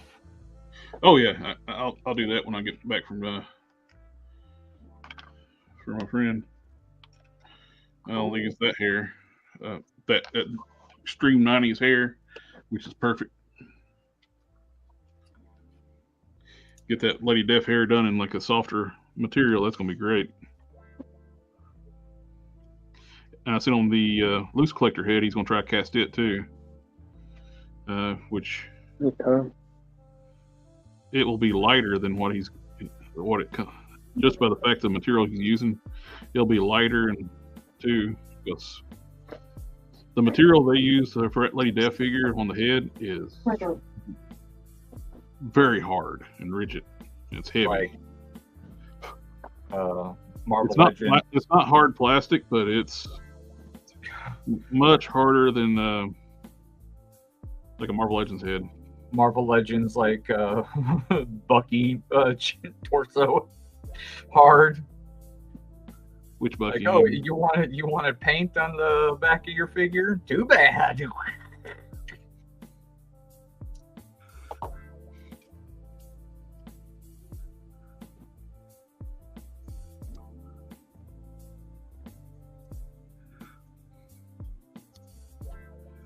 My Joe Fixit and Walmart Bucky cap are in the mail heading toward me. Hell yeah! Yeah, my Bucky cap shipped. I just got a notice on Friday, I think, that it shipped, which is amazing because I still haven't gotten my Big Ben from last year. I ordered that. Well, I guess it wasn't last year. What was that? The beginning of the year when they did that? Not many people. They released that in the Range Viper, right? They released the Range Viper and Big Ben around the beginning of the year for pre-order. That thing still hasn't shipped. I see people posting videos of it all online everywhere. Everybody's getting one. Mine still shows it's still waiting. Unless you've ordered from Washington State, Oregon, or in Canada, your Range Viper will not ship until approximately 1 month from now, September. I didn't even order the Range Viper. I just ordered Big Ben. I didn't care about the Range Viper. Ben comes out at the exact same date. I didn't realize the Big Ben is a bigger figure. I've seen some pictures of it. He's like gung ho sized. Yeah. Oh, no shit. I didn't realize that until I saw the pictures. I didn't have the money at the time. I mean, don't get me wrong. I'm glad I'm getting Bucky Cap. I'm a huge Captain America fan. Bucky Cap's like when that thing was coming out, I'm like, I'm absolutely buying that. So I'm glad I'm getting it. I'm just like still sitting here twiddling my thumbs, wondering where my Big Ben is. That was like around like one of the last really good runs of Marvel Comics. Oh yeah, that's pre-Disney. I thought the Range Viper was supposed to come out today, and I was like, how the hell is it supposed to be delivered by today? And I thought I read 8/27, but it was 9/27. So I was on, I got on chat support with Walmart, and I was on there for a good 3 hours, just working on sewing these Batman capes and waiting. And they gave me that info. They were like, yeah, unless you're from the Northwest coast and like Washington, Oregon area, or if you're in Canada, you won't have received your order. The rest of the U.S. will get theirs on 9/27, which is, it should be what yours says. And sure as fucking shit, it was 9/27, so I felt like an idiot. I got my Joe Fixit today. Yeah, Modesto got his too. You got yours today in the mail or on Sunday? No, actually I got it yesterday. I got my Master Wu or whatever his name is, the Tiger. I got him from FedEx today. Master Wang. Mm-hmm. I say he's Master Wang, not Wing. It's Wang, damn it. Hey guys, I'm being summoned away. I got to go. Okay. Bullshit. I'll hang out with us. Yeah, as always, I appreciate the time. I'll be back on the next one. I do hope. Thursday's going to be start doing like a bi-weekly show, and so this is going to be an off week, and we're going to do a toy talk on Friday, Matt and I, and so we'll see you Sunday then. All right, on the next one. I appreciate it. Cool. Have a good night, guys. Good rest of the stream. Later. All right, take care.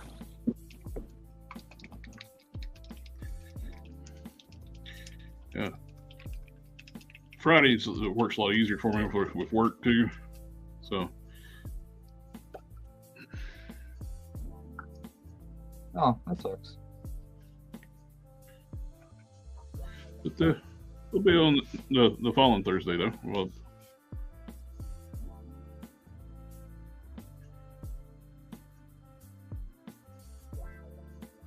That lines up when I don't have my kids, so. Oh yeah. Oh, next Thursday? Yeah, so this coming week, I'll have my kids on Thursday. After that, I won't. So I will be less distracted.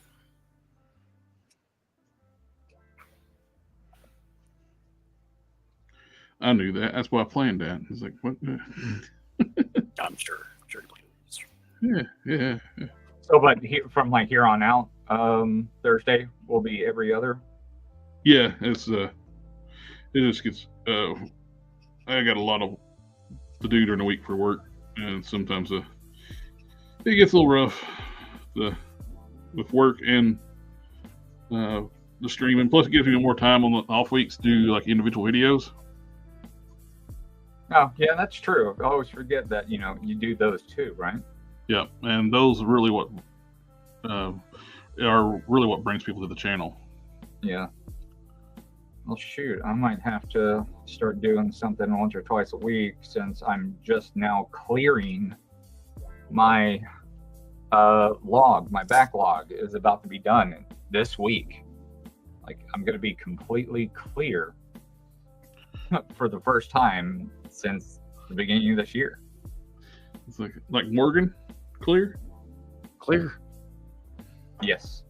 Well, it'll feel like that because it'll be a completely shock to my system. So yeah, actually.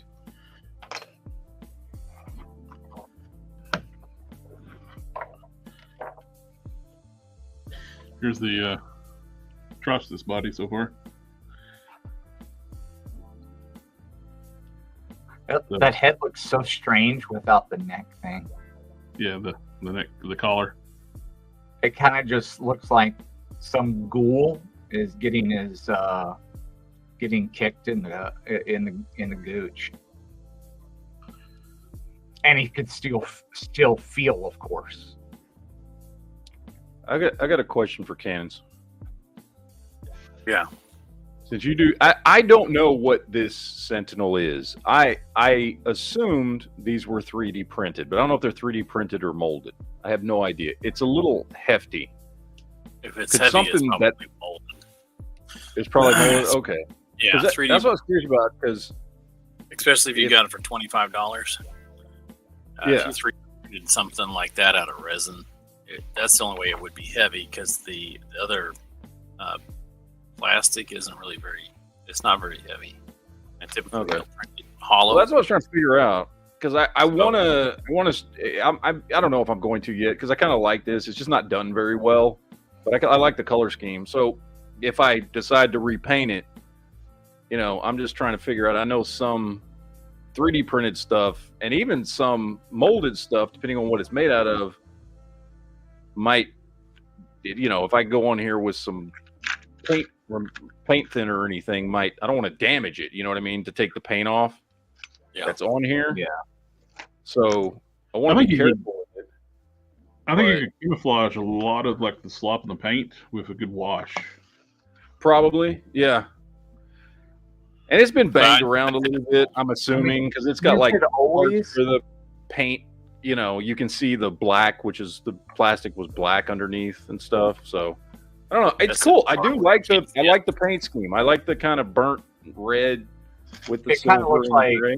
stolen Stark Tech, because that's like a thing going on right now in Fall of X. Yeah. Is the humans like stole some Stark Tech and upgraded Sentinels with it, so not even Tony can like shut down the Sentinels. And maybe I'll just see if I can touch it up. I don't know if I'll be able to.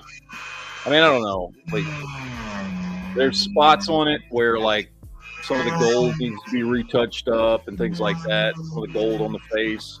Maybe add some more details in all the damaged parts. And then I'll see if I can find a paint that's the same color as this, then I would just come back over and touch it up.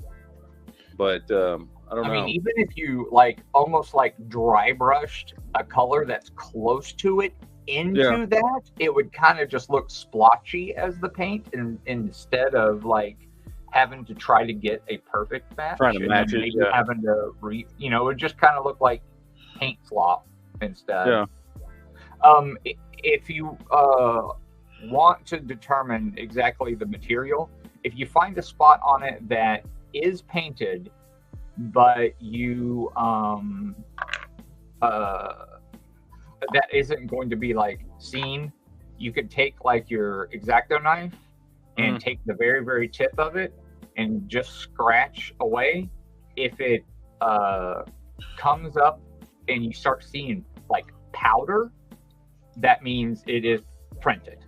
If it starts coming up and look like actual plastic, then you definitely have it's a mold. Actually, yeah, I think this is molded because the bottom of the feet is not painted. I don't know if you can see that. Oh yeah.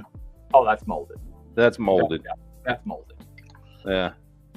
Yeah, that's just molded by, I don't know, somebody. That's like an at-home molding. Like. Oh yeah, no, it's. I mean, it's outside of a factory style molding. Oh yeah. Out somewhere. Although, I mean, like you see stuff like that, and you're like, wow. But then it like to look at the battle damage on this thing is amazingly well done. Like I don't know, like somebody who sculpted that or how they did it. Man. They did a good job on the molding process, because some of that, honestly,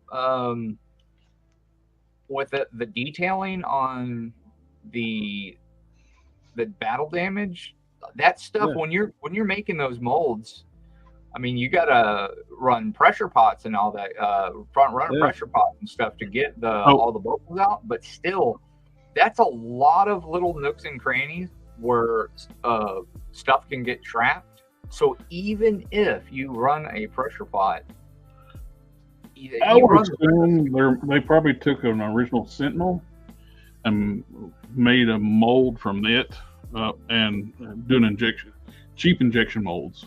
Yeah, but even like and for a mold, like the details on all the little bits and pieces and the wires and the cables and everything came through really well.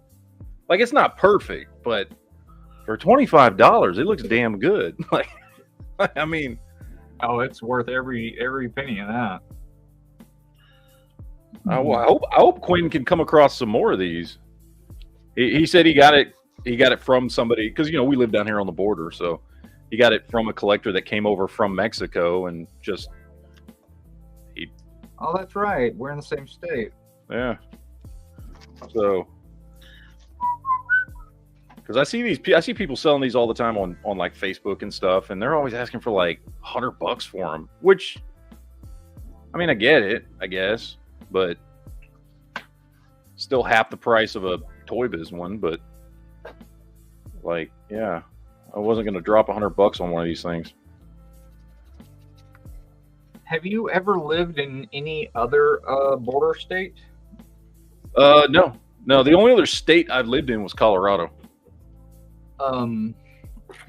My buddy Henry moved to San Diego, and so when he went over there, he's half Mexican, and when he went over there, he was expecting close to as good Mexican food. He says they like to put fruit and shit in just about every damn Mexican dish. I got friends who moved down here from Colorado or from California, and they're Hispanic, and they moved down here because they've got family down here, and yeah, they're like, the food is totally different. They're like, this isn't Mexican food we're used to. They're like, this is the stuff you go. They're like, all the nice restaurants here basically serve what in California they go to the crappy part of town and get out of a food truck. But the thing is that's better food. Like, it tastes better. Like, even they're like, no, this is way better than California Mexican food. Like the street tacos and just everything down here. Like, I don't like California Mexican food. That's what Henry has to do. He has to go to food trucks now, like, because he can't go to any Mexican food place over there because everything has like mango or in. Like, he went and got something that was close to fajitas because they laugh at fajitas. They think it's like a joke in California. They don't have fajitas there. That's not a thing, which is insane. Yeah, they put peaches in theirs. Peaches. What the hell? Shark is a Porsche 928. I think most mask toys from the 80s had Goodyear stamped on the rubber tires. Yep. A lot of Transformers got Goodyear on the stamp on the tires. You're right, they didn't care much back then. Nope. The trademark and copyright laws were a lot looser back then. Well, luckily they didn't have Firestone, else they would have all blown apart, right? They did have it for a while there, like early 2000s, where you had those defective Firestone tires where the sidewalls blew out. Dinner time. That was the jump.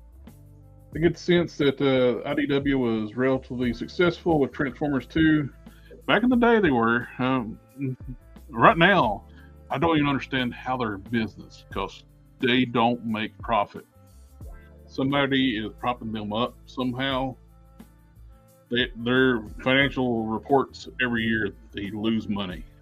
IDW does really well off of Turtles. I guess that's holding the entire damn thing up. But that still don't balance the books. They're still reporting losses each year. I don't know how then. Maybe they're getting government grants because of the losses and they're pocketing a bunch from what they get from Turtles. Anyone read the Star Trek Planet of the Apes crossover that came out 5 or 6 years ago? I did not. But I did pick. I haven't read them, but I have them in my collection. I have the Transformers Star Trek crossover, where Fort Max is the Enterprise. Is the Name of Hell asking, how is the Tiger Swordsman figure? Good. I like it. I'm a little bit nervous to take the hands off because the way the peg is shaped. But yeah, it looks great. Well, Laura, you said $25 a few months back. I got two for $80 plus shipping from Mexico. I mean, I would have paid $40 a piece for them. You know, I just couldn't find anybody selling them for that cheap. So, hey, Laurie, if you got a link to where you bought those from, I'd buy some more. If I could get them for $40 a piece, I would have a bunch of them. Oh, wow. Yeah, they are in financial trouble. Holy crap. Wasn't didn't IDW come out of Wildstorm? Wasn't that like it had something to do with Wildstorm early on, didn't it? Oh no. They're in talks to sell IDW to DC? How is that gonna work? I'm surprised that they're talking to DC because they got so many Marvel license. They publish all the Marvel kids books. Unless that's the end it. So Jared, you've read a lot of the Transformers comics, right? Yep. E.D. Jonas, yes. I read a bunch of the original series back in the 80s, and then I actually read the Generation 2 in the early 90s, which I thought was fantastic. I loved it. Generation 2 was awesome. What's sad, they all knew it was going to get canceled because the main villain was named as a joke G-Axis, like a G-Virus. That was the main villain of Generation 2. I loved it. I think I didn't finish the whole thing. I don't remember how many about to say episodes. How many issues did they put out for Generation G2? They only did 12 issues. Oh, then I read most of them because I think I had the first 10, and then at some point, like this was like right around the time when I was like selling off my comic collection and all that stuff. But one of their artists on G2 was fantastic. The other guy was Damn. So the reason why they're talking to AT&T is because Hasbro does not want because Transformers and G.I. Joe because currently Skybound Comics is printing Transformers, but that's temporary until they find a new home. Hasbro does not want G.I. Joe or Transformers to be printed by Marvel. So they're talking to AT&T about it being printed by not directly by DC Comics, but as part of DC license. Oh, that's crazy. I wish the IDW, they were unheard of until they got the Hasbro license. Nobody knew who the hell they were. Transformers was their first big license deal. And I remember when they made the announcement, Transformers going to IDW, everybody's like, who? Yep. Well, so the reason I was asking you about the comics for the Transformers stuff was, like, if you wanted to pick up a good run of Transformers comics that gave you, like, a good, like, bulk of storylines that helped fill in a lot of the lore, what would it be? And I asked because, like, you know, as far as Transformers comics goes, like, again, I read this stuff in the 80s off and on as a kid. Don't remember much about it because it was mostly just promotion to sell the toys. And then I read Gen 2, most of that, and that's it. But I've always been curious more about the lore, and I primarily got kind of interested in it because of Beast Wars, which I love. Mm-hmm. And you know, it was that, like the you know, Transformers fighting on Earth, all that kind of stuff. That's cool. It's been done 100 million times. I'm more curious about some stories out there that cover like the history of Cybertron, or that cover the space in between where we know, at least me, you know, the Autobots and Decepticons war kind of started to end, and then to the point between there and like where we get to Beast Wars, which is like how many, like it's like thousands of years in the future, right? Like it's a way, like the characters from Beast Wars are like from way in the future from where the Autobots were. Yeah. So I'm interested in more like maybe reading some stories that have to do with those time periods that I don't ever remember seeing anything in the cartoons or comics or anything that covered that. Are there any comics out there that cover some of those periods of time that go more into like the ancient history of Cybertron and, you know, all that stuff, and Unicron and what's his name? What's the Primus was the Primus. Thank you. The first one. Yeah. Isn't the Autobot symbol him? Not really. The last Autobot. I just always assumed that was him then, I guess. The trying to think.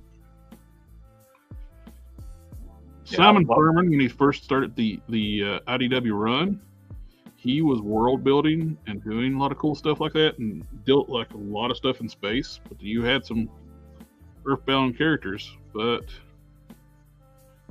you had a lot of space stories, and he was doing a lot of world building, and they did some Beast Wars comics runs too. So there's not like a comic that focuses on like a different part of time. Like it always kind of, like you may get some little bits of history or this or that, but it mostly focuses on the main characters we already know. And like Dreamwave touched on a little bit with like the War Within. You had like the basically the start of the Autobot War, the Autobot Decepticon War. IDW did do some different timeline. The problem is they reboot the comics. They reboot the universes so much it's hard to nail down. Because like that's why I never really got into, you know, I don't even remember all the names of the Transformers cartoons that came out. Remember all those ones that came out in like the 2000s? Oh, yeah. And they were all Japanese imports, right? Yep. And it seemed like every time I would start watching one, like I felt like it was like they were using a lot of the same names, but it was completely different characters. You know what I mean? Were. But they even try to write. They wrote the shows as they call it the Unicron trilogy. Yeah. But the shows were not connected to one another in Japan, so it's basically they try to do like a Robotech thing. They took some series that were not actually connected and made them one. Yeah, I just felt like every time I would click on one, I was watching something not only completely different from the other series that were coming out of Japan, but it also felt completely different from anything Transformers I had ever watched. So I just didn't really get into them. I'd have to think a little bit more like on stuff with the lore stuff. They mix it in, they mingle it in with the main stories so much that it's hard to just say, "Oh, read this series." Yeah. And I'm just curious, like, what do you think is the best run of Transformers comics that's come out? Is it like still the original '80s one, or is it like? Because I've been into comic shops and I've seen the IDW comics and the Dreamwave comics and stuff, and I've seen them there on the shelf. And I know there's been several runs from several companies doing this stuff. I didn't know if there's any like one run that like stands out above the rest. The Dreamwave stuff was pretty cool, but it didn't get a conclusion because the guy who ran Dreamwave was a piece of shit and ran the company into bankruptcy, covered all his stuff, transferred all the company Porsche into his mother's name and all this stuff, and never paid the artists and writers. He kept telling them, "Oh, we're going to pay you." Then filed Chapter 11. But they were doing some cool stuff. That's where they introduced like Optimus. That's the first time in the comics ever they showed Ultra Magnus is wearing armor that looks like Prime, and he looks like a white Prime inside. Oh, okay, that's cool. But in IDW, Magnus is actually a title, and it's just a suit of armor. And other characters have actually been called Ultra Magnus and take on the mantle. And it's a little bitty robot inside the Magnus armor. Oh, okay. Is that why that you reuse on the MDLX? Is that why you use the Optimus Prime and just made them all white? Yeah, the original. That was the toy. The original toy in the 80s was just toy, an Optimus toy. That's always been the toy. But Dreamwave was the first one to introduce that into the lore. To explain why the toy looked like that, because it wasn't like that in the series back in the 80s. Magnus. Yeah, I was expecting the big shoulder-looking piston things and everything when I saw it, and I'm like, what the? Magnus. The hell out of this body. This would be the fourth. Oh no, at the time it was the third, and now they're doing the shattered glass, so they'll have their fourth one up before they even have like 4 actual other figures out. Jesus. In Dreamwave, Magnus took a big shot. At the end of the comic, you thought he was dead, but he gets next issue. They show him like the armor's dropping off of him. You see the white and teal blue Optimus Prime underneath. The War of Finn was cool, and you got the Dinobots. They were basically like a badass team even on Cybertron, but they didn't have dinosaur modes. They spelled it Dino as like in DYNO. But nailing down a certain mythos thing, that's hard. Because I know there's a lot of... Marvel Comics probably did the best of like building the mythos with Simon Furman's run stuff. And the UK Transformers in Marvel UK was actually went farther than like the 80 issues that the original G1 went. They have a lot more mythos there, and it's done by Simon Furman.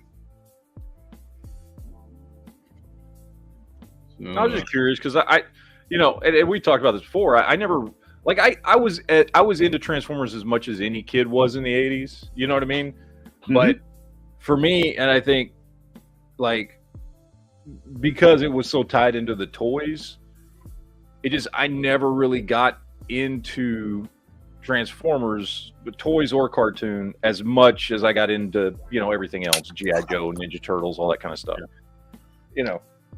But it wasn't. I didn't really have other than the movie. The movie is awesome. I love the Transformers movie. I have it on Blu-ray and DVD. It's I just love that thing. But it wasn't really until Beast Wars came out that I got way more into that than I ever had gotten into Transformers as a kid. So the cartoon, between the cartoon and the comics, like G1 style, just the 80s stuff, the mythos are completely different. The origins in the cartoon, there is no Primus, there is no Unicron was just a built robot from just a construct. In the Marvel Comics, he's basically Galactus. He was a being that got actually Primus and Primus and Unicron were two beings that fought eternally. Then Primus trapped Unicron's spirit inside of a planet, and he reconfigured the planet into be his new body. That was the origin of Unicron. He was basically a god creature. Huh. Wasn't there one? I don't know, man. And again, because I know a lot of people who were into it, and I think I remember hearing at one point that, and maybe I'm wrong, that Primus was Cybertron or was in Cybertron or something. Oh, Primus did the same thing. He was inside Cybertron, but instead of turning himself into body, a transforming planet like that, he created the Transformers. Okay. He is the progenitor of all the Transformers. Even though some of them became evil, they had free will.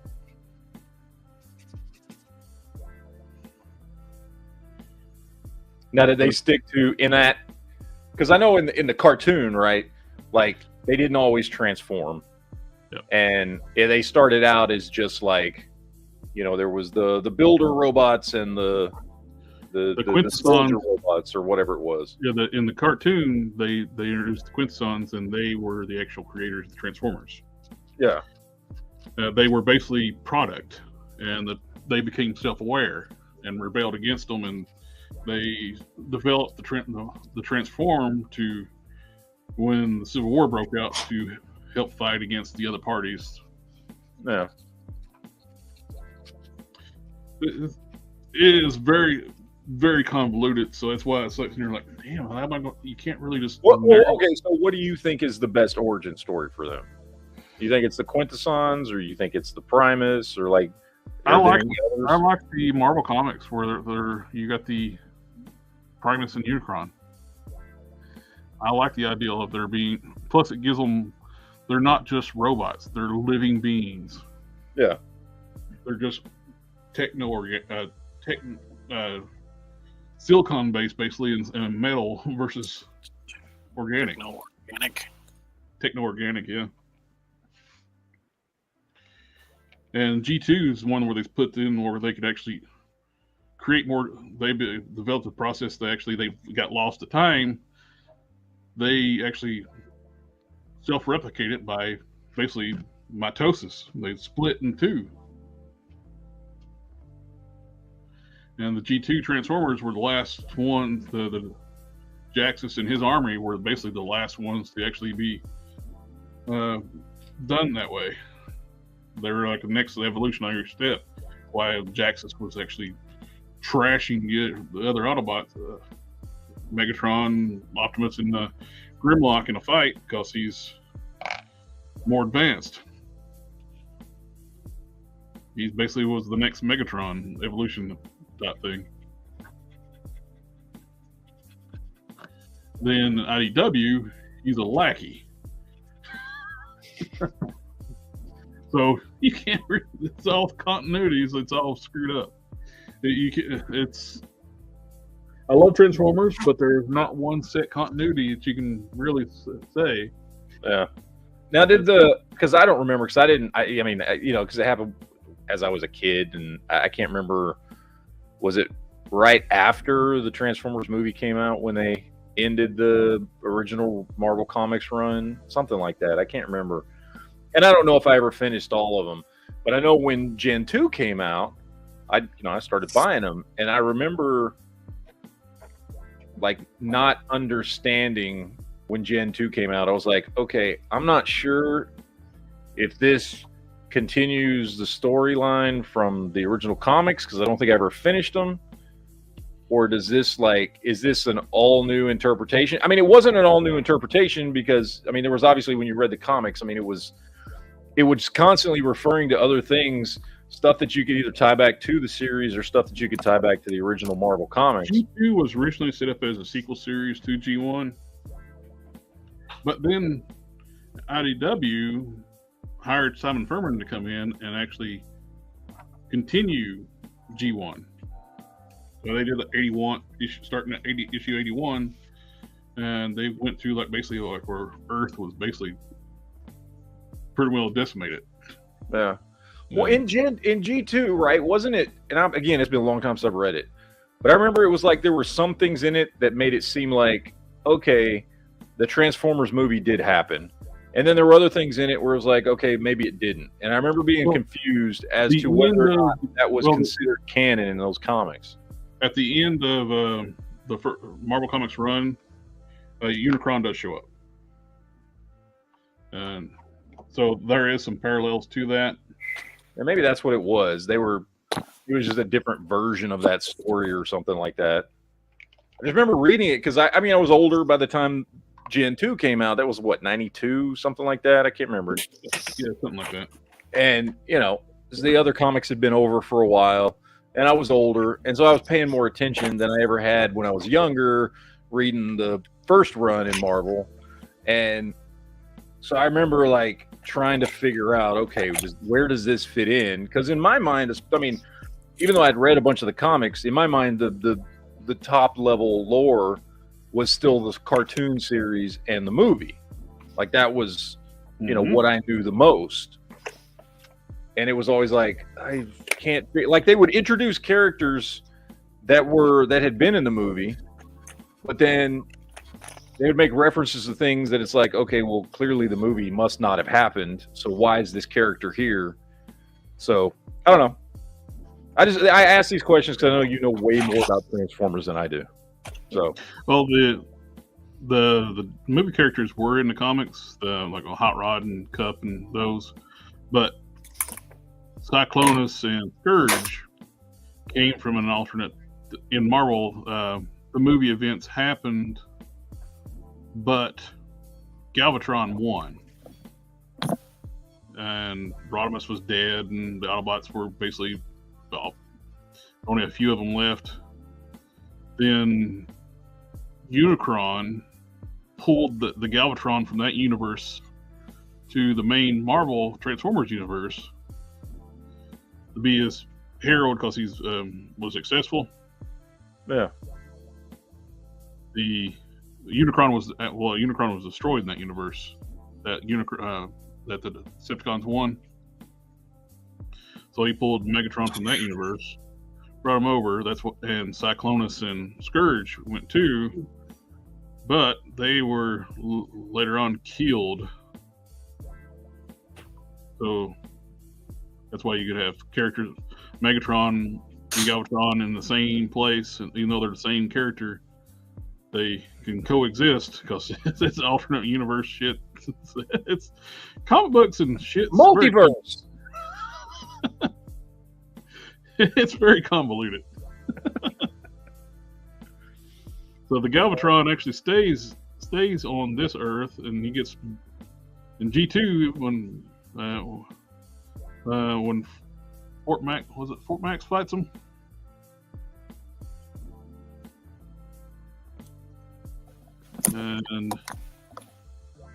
But in the later series in IDW, where they continued G1 storyline, Galvatron basically destroys the Earth.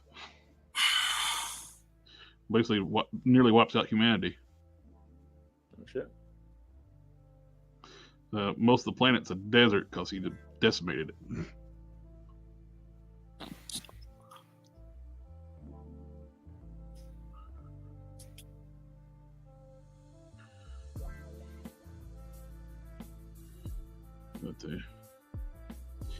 Yeah, it's hard to nail down because the storylines got so convoluted, and all the different reboots.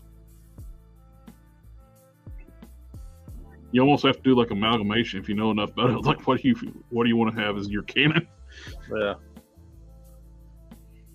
I do like the Primus Unicron origin. I do like that. I like that better than they were product that became self-aware. They were basically a slave race.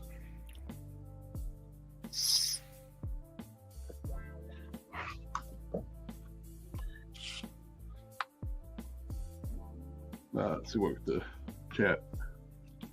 Well, did it give you like controls, or when I sent you the link, or you probably have to log out? Yeah. No, it just let me. It just said, I forget what it said. I don't know. Oh yeah, you've been invited. Accept invite. So I clicked it. I think when I first made Dom one, he had to log out of the stream, log back in, to have the controls. Oh yeah, probably. Well, I mean, I wasn't worried about it right now. So yeah. Headmasters, Master Force, Victory Zone, Generation 2 comics. Yeah, Japan, when we lost the cartoon here at the end of like a Rebirth, they didn't air Rebirth. They had another series called Headmasters, then Master Force, Victory, and Zone. I think Zone was only like 1 or 2 episodes or something like that. But yeah, and they kill off Optimus Prime again in Headmaster, so near the beginning of it. He dies again. Cybertron's destroyed. Rodimus, the movie bots basically leave try to find a new home planet. They put Fort Max in charge. Fort Max, the Headmasters are completely different in Japan. In Headmaster series, they are not humans in the heads. They are smaller robots that built what they call transectors, which is the larger body. They go to a planet that's very harsh. To survive, they build bigger, like full-size Autobots bodies to survive. And that's so there's nothing to do with humans and or Nebulons in the Japanese series, which I like. This is another thing, one of these convoluted things. I like that aspect too, not having humans in the heads of the robots or humanoids. But Headmasters also had some goofy ass shit in it too. So take as you will. Yeah, I pick and choose my continuity. Oh, Stevie, I'm gonna show you. oh, you got the Blue Beetle. I got the Blue Beetle in. Nice. And it's got a little bit of articulation there. The legs do move just right there at that one joint. Better than nothing. So, and then the rear does open up, if I can open it somehow. Yeah, like that. Oh, sweet. The rear does open up. It's a little, it's a little small for modern figures. I mean, I got you get Ted Cord next to it, but it's still going to look awesome on the shelf. Oh, DCU, the DC Universe Classics, they made a Jaime Blue Beetle. Oh yeah, no, I've got him. Oh, cool. I've got that dude. So, I got both of them, and yeah, whenever I figure out, I got to redo my DC stuff, and when I do, I'm gonna have this on the shelf. I took off. It had the logo on the back for the movie Blue Beetle. Oh yeah. And then on the bottom it said Cinemark. So I just took a little paint thinner and wiped it off. It came right off. But I think I don't know what I'm gonna do with it. I might I've seen some people fabricate some seats. That's pretty cool. Fabricate some seats for it. What'd that set you back? Do what? What'd that set you back? Where'd you get it? $25. $25 on if you go to I found it on Cinemark, shopcinemark.com, because it's a popcorn bucket is what it is. I mean, it's a popcorn bucket for promotion for the movie. And yeah, 25. I saw it, I was looking around for it because I'd heard about it coming out, and I was like, oh, that looks cool, man. And I thought for sure it was going to be a lot of money. But then I did a search for it, and it popped up. You can buy them on Cinemark for $25. I was like, well, hell yeah, that's a good price. I mean, even it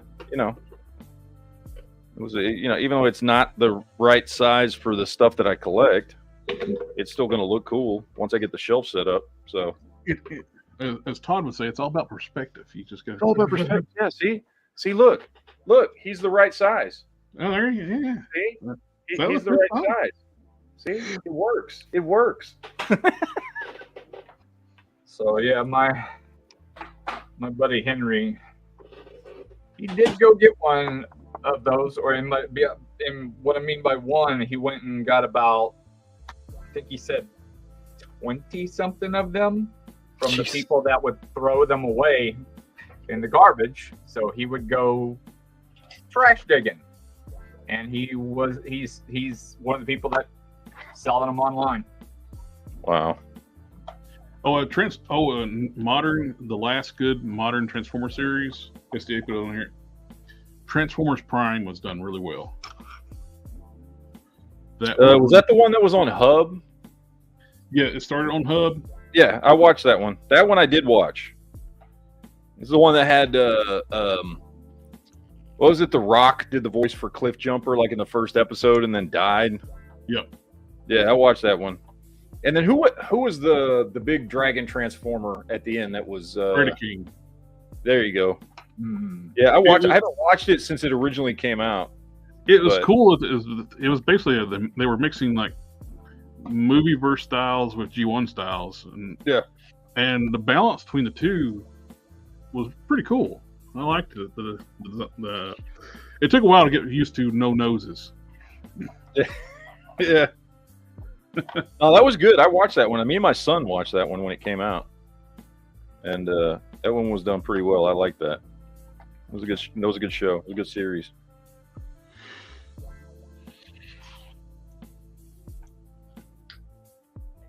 SDA is listing all the different series, novels, and stuff, and the Transformer stuff.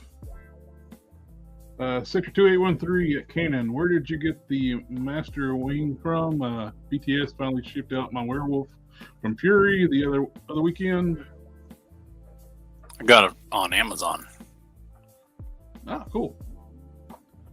Yeah, and I actually bought it maybe like Friday, and they got it to me today, so it was real fast. Hang Solo, this Thursday there's no WIP IT stream. It'll be next Thursday, but Friday we'll have a Toy Talk Q&A type stream on Friday. But this Thursday, no stream for customizing. But next Thursday they will be. SDA said Zone was only one episode. Okay, Transformer Zone.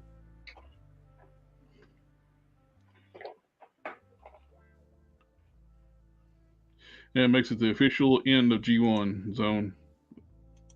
Scrambled City, so cool. Let's see, trying to get caught up on the chat here. Got a bug for SDA. It's a beetle. Hey, somebody's asking for the link. Here's the link. I just put it in the chat there. That's the link to the. Oh, it didn't post. This. I see it. Failed to post. Why? Oh, I bet you got to log out and log back in so you can have full access. Let me see if I can post it over on YouTube. Okay, it worked on YouTube. There you go. Cool. Thanks, appreciate it. Then we failed. Anyone watch Transformers Netflix series? I did. I thought it was boring as hell. I hated that show. Plus, they hired outside the voice acting guild too, so they didn't bring in any voice actors that even remotely recognizable. At least they didn't do like the Cybertron and stuff like that. They try to give all the different Transformers accents for all of the world. For weird reason, one would talk like an Australian, and all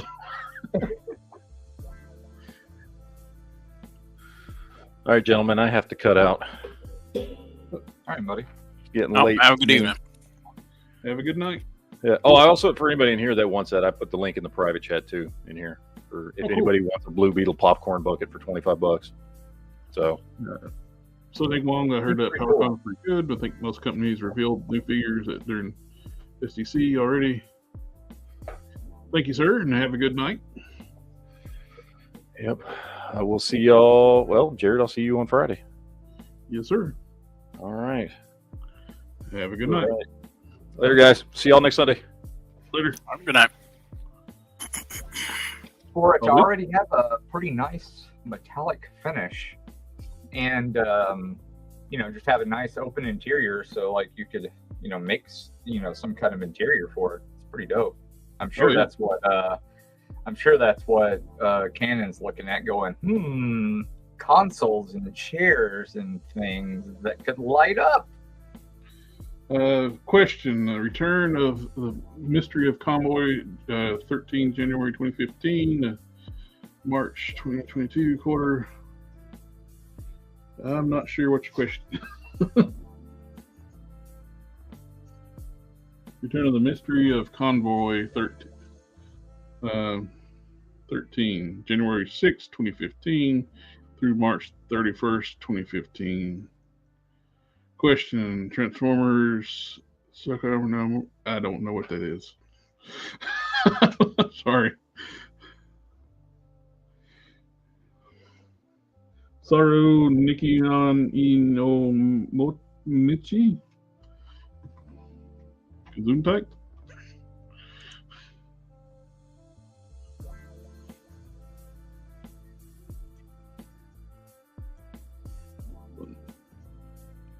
Fusion, thank you, buddy. Good work, thank you. Prime Wars Trilogy, Transformers Combiner Wars, Titans Return, Transformers Power of the Primes. Yeah, I remember those were all free. Was it on Tubi? Or another thing? I forget. Because they shut down the hub. Then they went to somewhere else. I forget. They did the Prime Wars trilogy on somewhere else besides Netflix. Then they did the Netflix series, which what sucks. The toy line for the Unicron, the War for Cybertron trilogy, the figure line and stuff are fantastic. That cartoon was absolute garbage.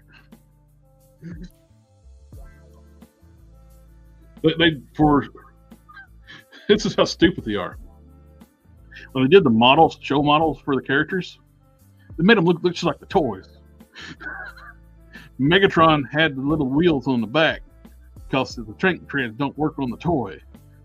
So they put the little wheels to make the actual toy roll on his back. They once said, we want it to look just like the toys. Huh? Okay. Not looking like the toys is what made Transformers popular. That's what people hated about GoBots. They looked like the toys. And the GoBot toys looked like shit in robot mode. They had beautiful vehicle modes, but the robot modes looked awful. The Transformers did look better in the robot modes comparison, but it would not have been a very aesthetically pleasing cartoon if they made them look exactly like the toys in the G1 cartoon. They made the right decision not doing that.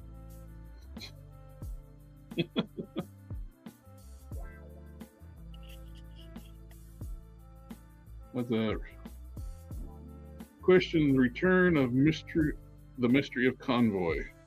I'm not sure what you're referring to in that story. The Roll 37 got to pop in and pop out, and I just say what's up, fam? Family, family, family, family, family. And there, the other one was the Japanese translation. Oh, okay, got you. That what I couldn't. Yeah, I'm not sure on that one. I used to follow a lot more closely than I do now. I've forgotten a lot about Transformers. Still know a lot, but I forgot about as much as I still know. And I'll be right back. Oh, it's another series. Okay, cool.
I guess I'm sitting here by myself.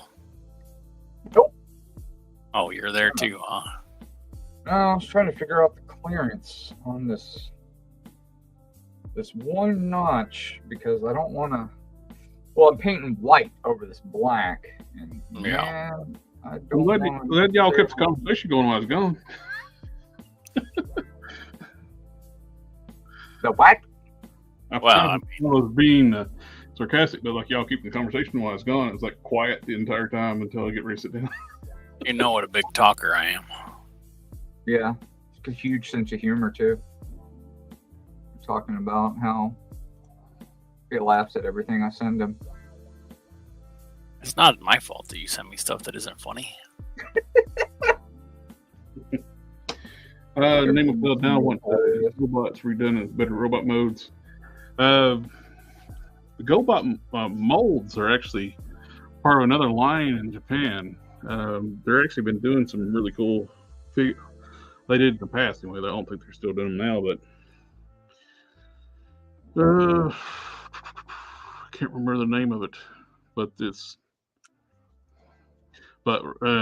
GoBots itself in America, Hasbro owns GoBots now. Oh, no crap. Wow. Did not know that.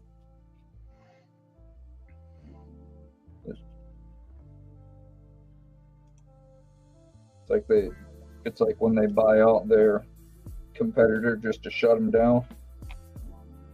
Yeah, they do GoBot characters every so often in the Transformers. They in the really? line recently they did Crasher, which is a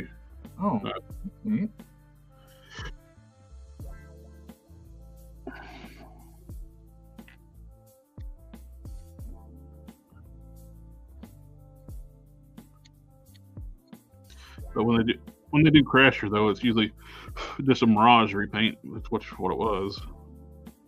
There's a guy that does like a really cool like a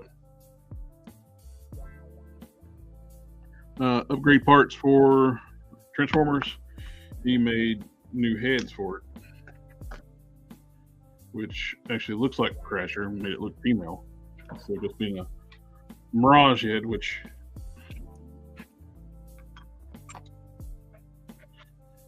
just looks like Mirage and Crasher's colors, which by changing the head up, it makes it look like a different character. The storyline for GoBots is weird. They're not robots. They're cyborgs. What? GoBots were cyborgs in the original cartoon. Yep. They had organic brains. Really? Huh. Yep. I did not know that.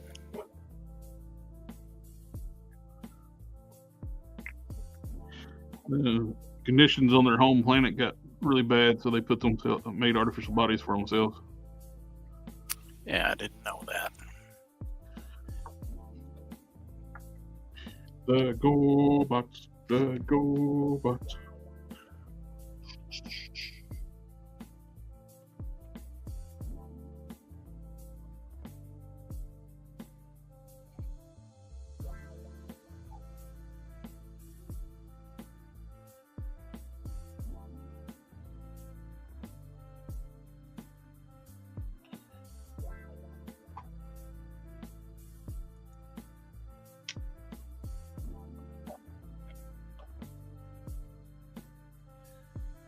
Sector 2813 ordered the popcorn bucket. Now need McFarlane to make a Superpowers Blue Beetle 50-50 chance.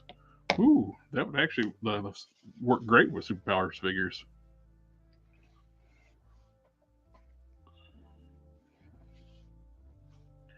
I mean, it worked really good with the icons. Blue Beetle. I mean, the icons were the icons were true 6-inch scale. I had the fighter jet GoBot as a kid, Leader 1, and barely remember the line. I only had a couple of GoBots too.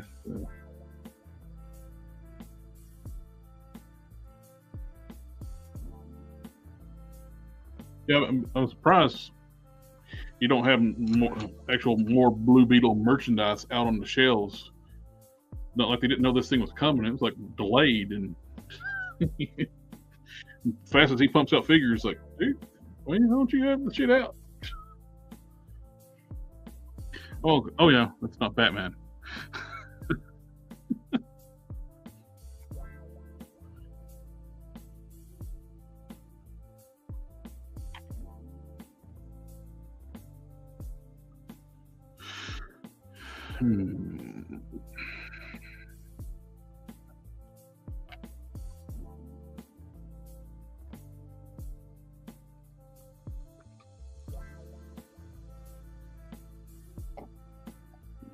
do that.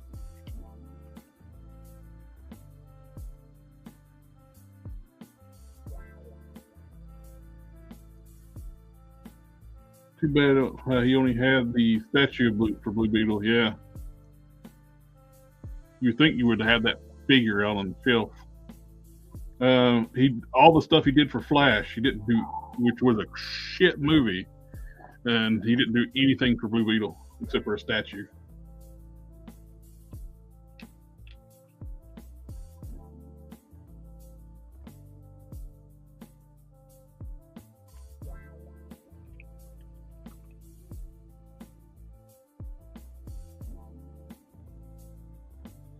Well, we'll call it a night at the 3-hour mark tonight.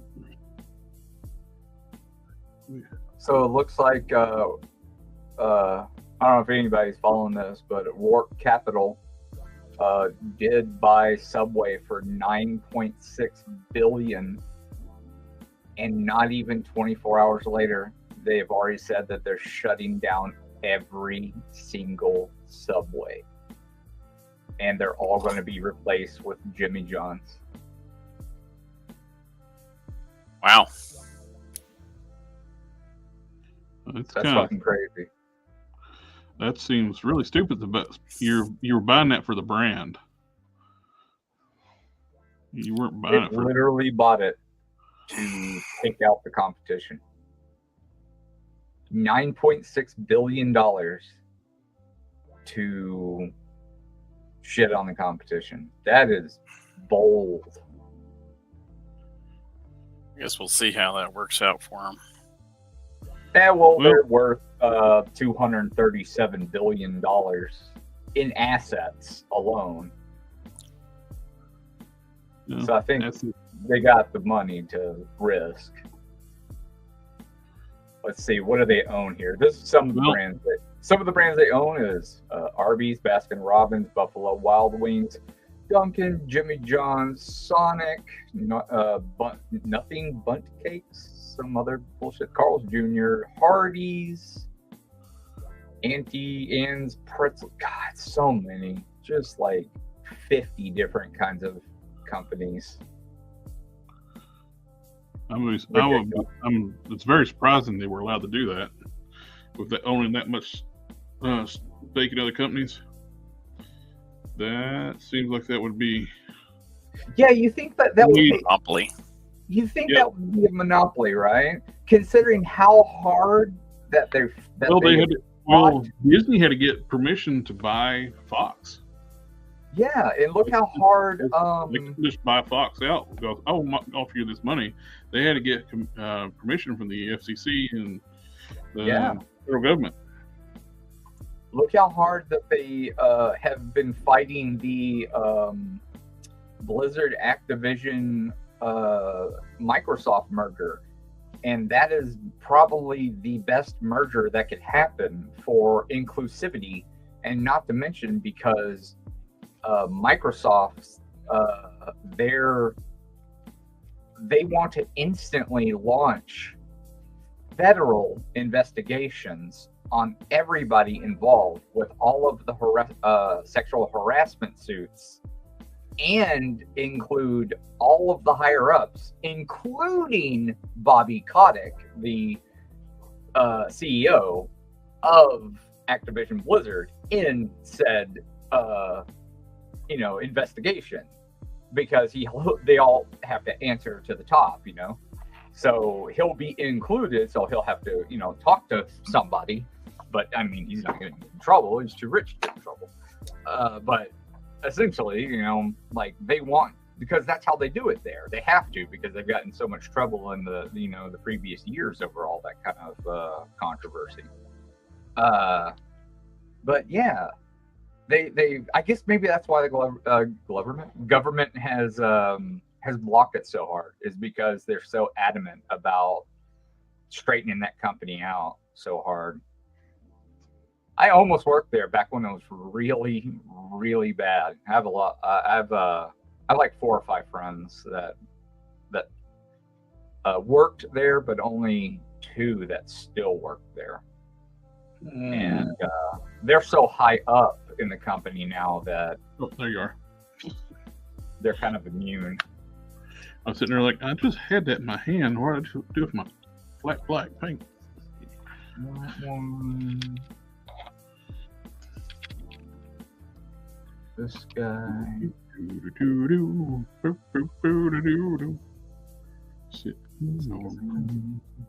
Now what I do with my glasses? Y'all moving my stuff when I'm not looking. Are they on your head? Every time I try. Now these are reading glasses. I would know if they be blind or.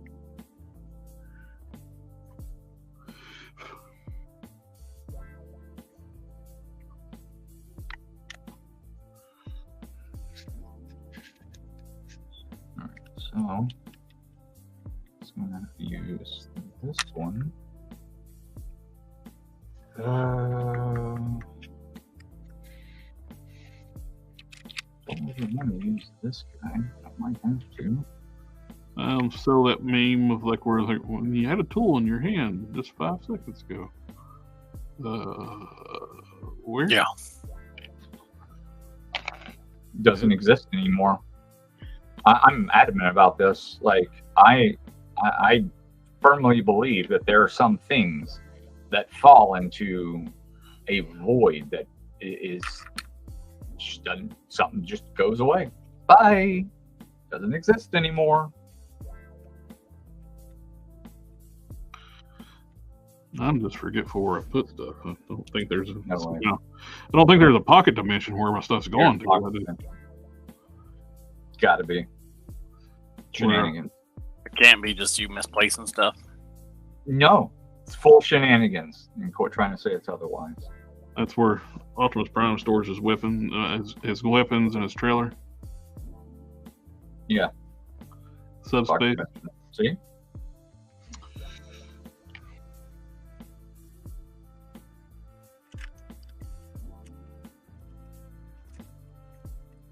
You know all about that.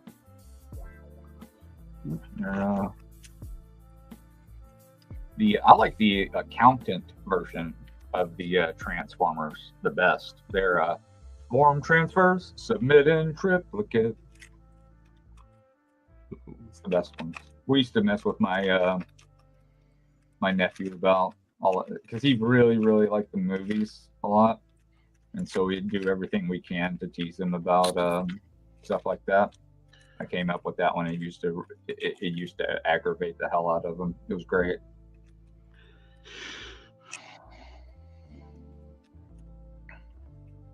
Pokemon. Kids don't like it when you call Pokemon Pokemon.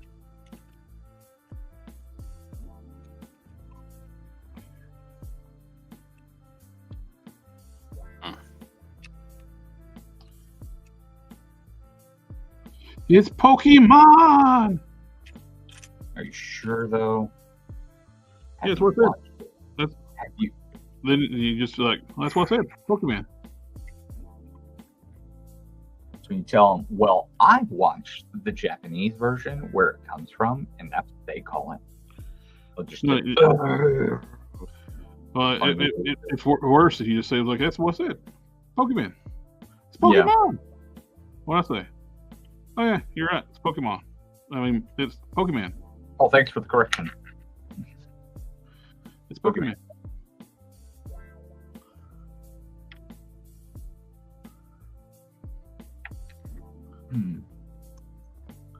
They don't realize the more they get upset with it, the more it's like, oh, it's just little like, it's like, yeah, that's what I said. Pokemon.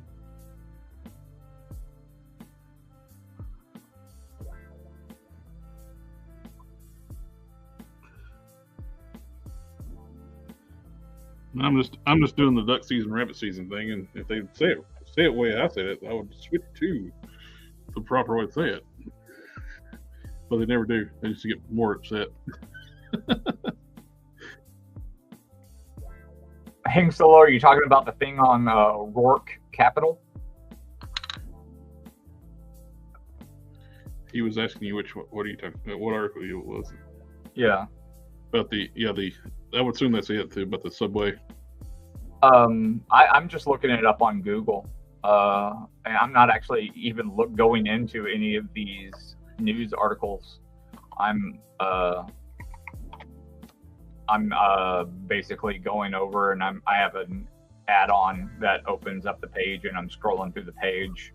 That way I don't actually have to click on it and get bombarded by their cookies and deal with their add-on crap where it's trying to disable my ad blocker and stuff. But it's ROARK and then capital group. And a whole bunch of info will come up on it. At Collector Express, have you seen the videos of the dude and something outside is stalking them? It left some carcasses on his roof. He has shot it. What? I did see a messed up video the other day where you know how killer whales will beach themselves and eat a sea lion? They'll go up on like the shallows and come up and eat a sea lion. Mm-hmm. They did it to a dude.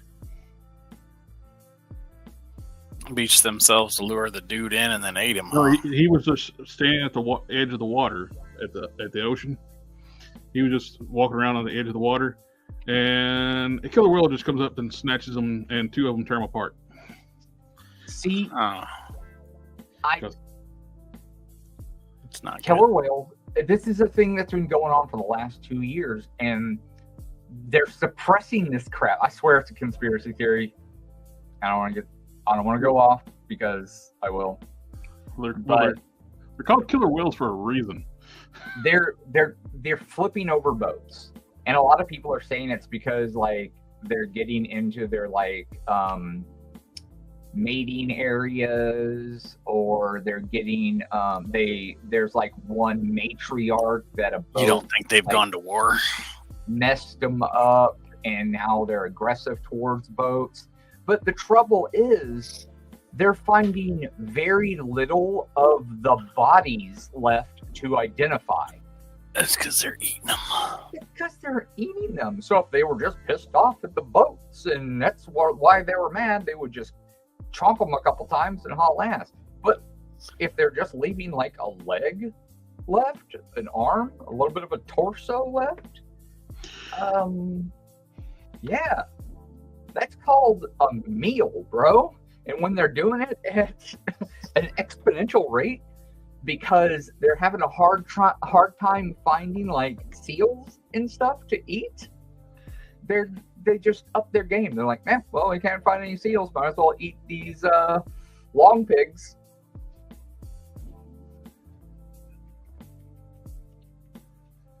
I mean, they're obviously we're obviously in their element. Bonus points for you for knowing what cannibals call humans. Somebody watched Pirates of the Caribbean. Oh, that was.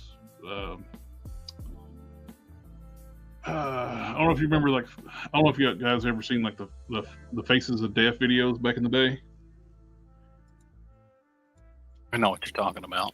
Yeah, I've seen them. Now, they had cannibals on it before, and they prefer eating the maggots off the corpse.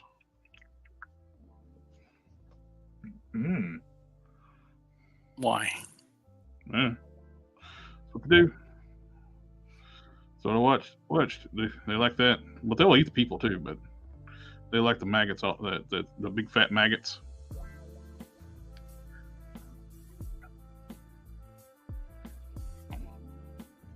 And knowing is half the power. G.I. Joe. The other half is extreme violence.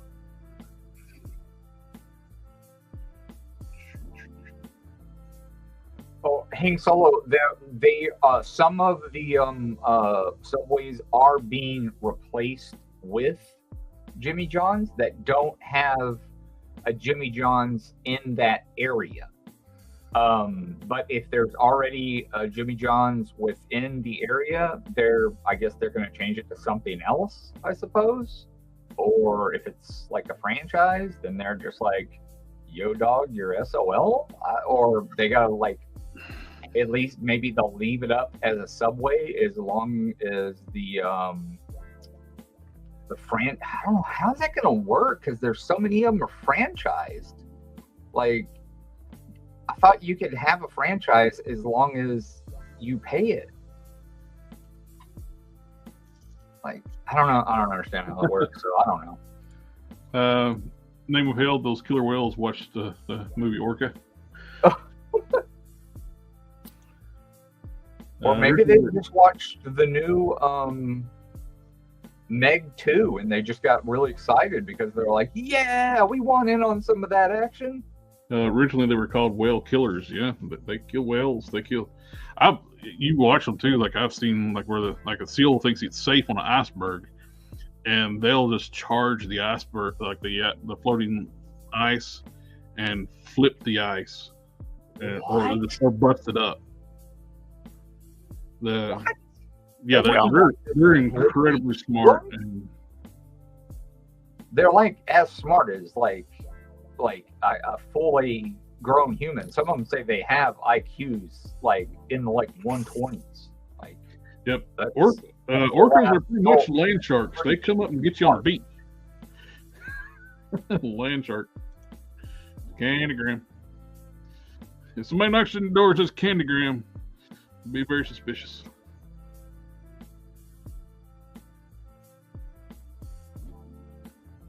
Wow, Valentine's is gonna suck then. Candygram.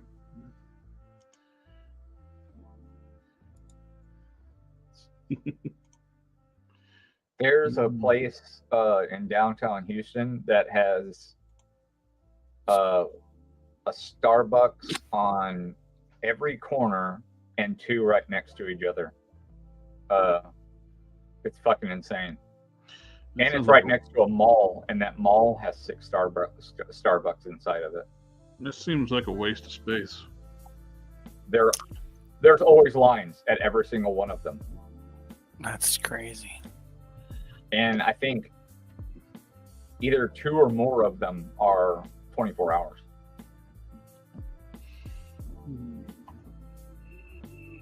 I need... Or might not be anymore because of the damn pandemic. Got 7 minutes.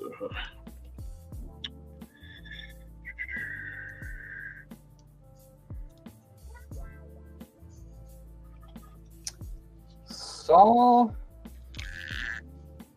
a render, not a colored, but a render of the deluxe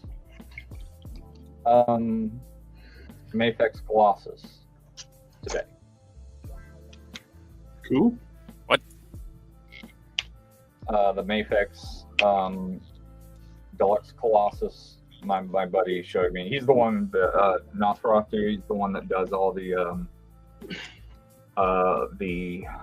X-Men and Hush, most of the Hush Mafex designs. I kind of gave him that same thing. I was like, because he had it in, in the render, he had it the sizing next to the Cyclops, and I'm like, I don't know, dog. It's kind of small. Like, oh, he's like, well, this is the sizing that got approved. I'm like, oh, I don't know, dog. I mean, people are gonna buy it for sure because they'll want a premium Colossus, but shit, I want a big, huge motherfucker. I'd like him to be about an inch higher. He's like, yeah, I can't get him a full ass inch higher. And I was like, I'll see if I can get a 1/4 inch. But he didn't say it in inches. He said it in millimeters because, the rest of the world and all. Yeah. Use it, They use their own measurement system. Measurement, yeah. Actually, the metric system makes a lot more sense than the Oh, imperial it totally system. does. It absolutely. I'm just messing. I know. Yeah. I don't know why we still use it. Honestly, I think it just makes things unnecessarily complicated. That's why. You just explained it. Yeah, he said he could probably get maybe 5 to 10, maybe higher if that's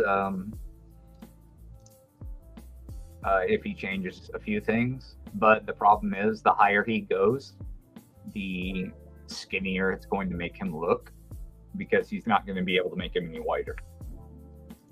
Why? It's just the dimensions that he's given, that he has to work with. All of them are given these scales that they have to hit. It's one of the reasons why Thor is so small. It's one of the reasons why Captain America is going to be smaller than Thor.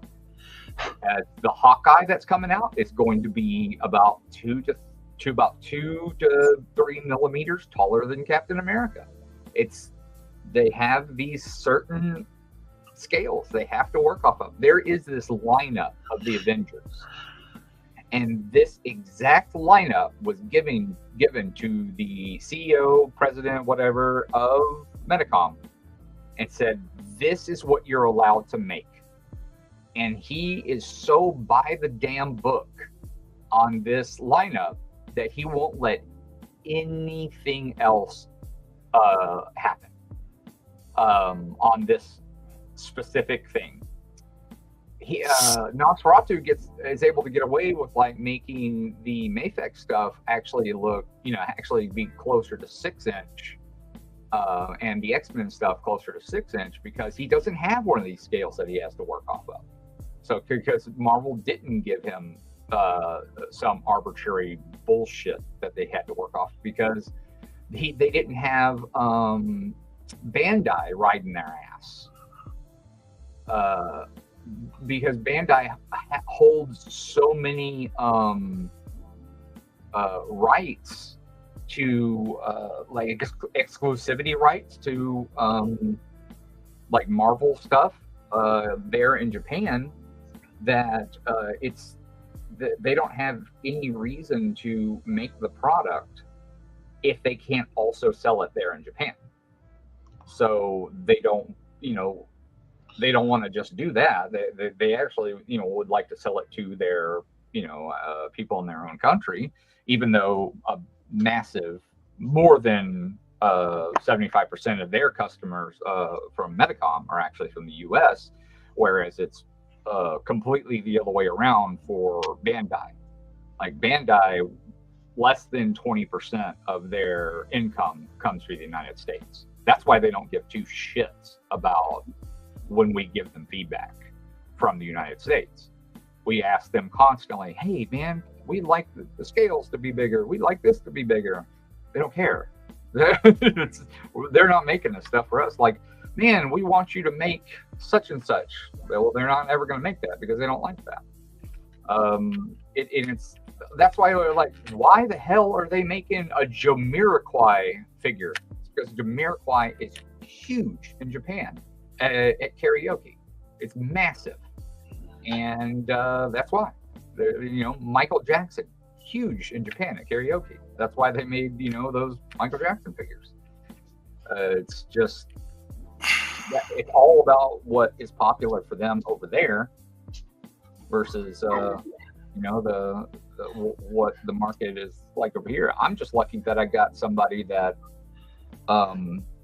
explains that kind of stuff to me, and somebody that will actually he reached out to me today, so I felt like I was sitting at the big boy table. I was like, oh yeah, I'm usually the one talking to him because I can only imagine how busy he is. The Mafex design team is only 8 people. It's 4 designers. It's 6 designers, 3 assistants, 1 assistant per 2 designers, and then whatever is up over that on the accounting, billing, and shipping, receiving, and all that stuff. And the freaking CEO / president of the company actually is the guy that answers the fucking phone when there is a domestic call. Like, that's how small the company is, and he keeps it that small. Their tooling process, no, they don't have one. They don't do tooling back and forth from China. They 3D print everything in-house until they got a perfect working model, and then they paint it. They do a actual painting, a master paint in-house, and then once they have that, then they start doing the tooling.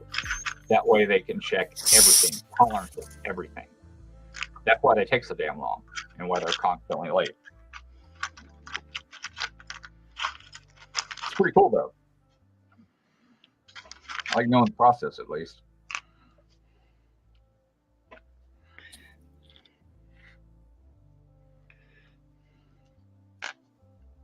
But yeah, he's way too small. Well, you go right again. I didn't catch any of that. What were we talking about?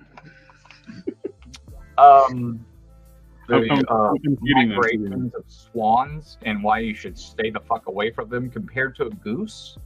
Swans are like, they're the serious danger. Geese. Geese are the moose of the fowls. Swans are the moose of that's just marketing. They want to be as mean as a goose. No. Goose is the middle brother. The swan is that bastard you got to watch out for. I watched a video the other day, like a swan attack, and not swan attack, a goose attack. It flew in the car. They were trying to get in the car to get away from it, and it went in the car with them. Oh, that sucks. They're assholes. When I worked at the jail, we had these ducks. I probably already told you those ones before. The sewer ducks. Yeah, mutant shit ducks. Yeah, those I would put on par with geese. You don't fuck with a mutant shit duck. You ever have a duck shit on your windshield? No, but I can only imagine that it is just a marvel to behold. I didn't witness it, but I saw the aftermath. Shit, literally. It was shit everywhere. It was everywhere. It's everywhere.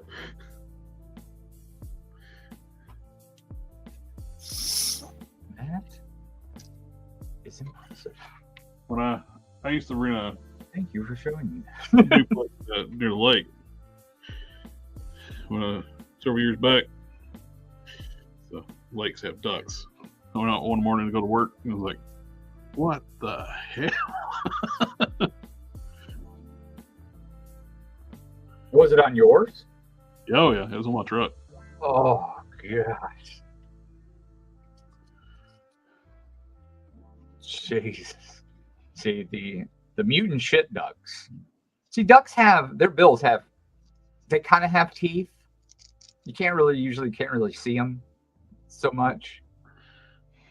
I don't use Magic Shave, dude. I have a fucking wild man beard. Like my shit, dude. I haven't shaved in like probably 8 months. I look homeless level right now. I think if I tried to use Magic Shave, it would turn and run. But mutant shit ducks, their bills look like they have fangs.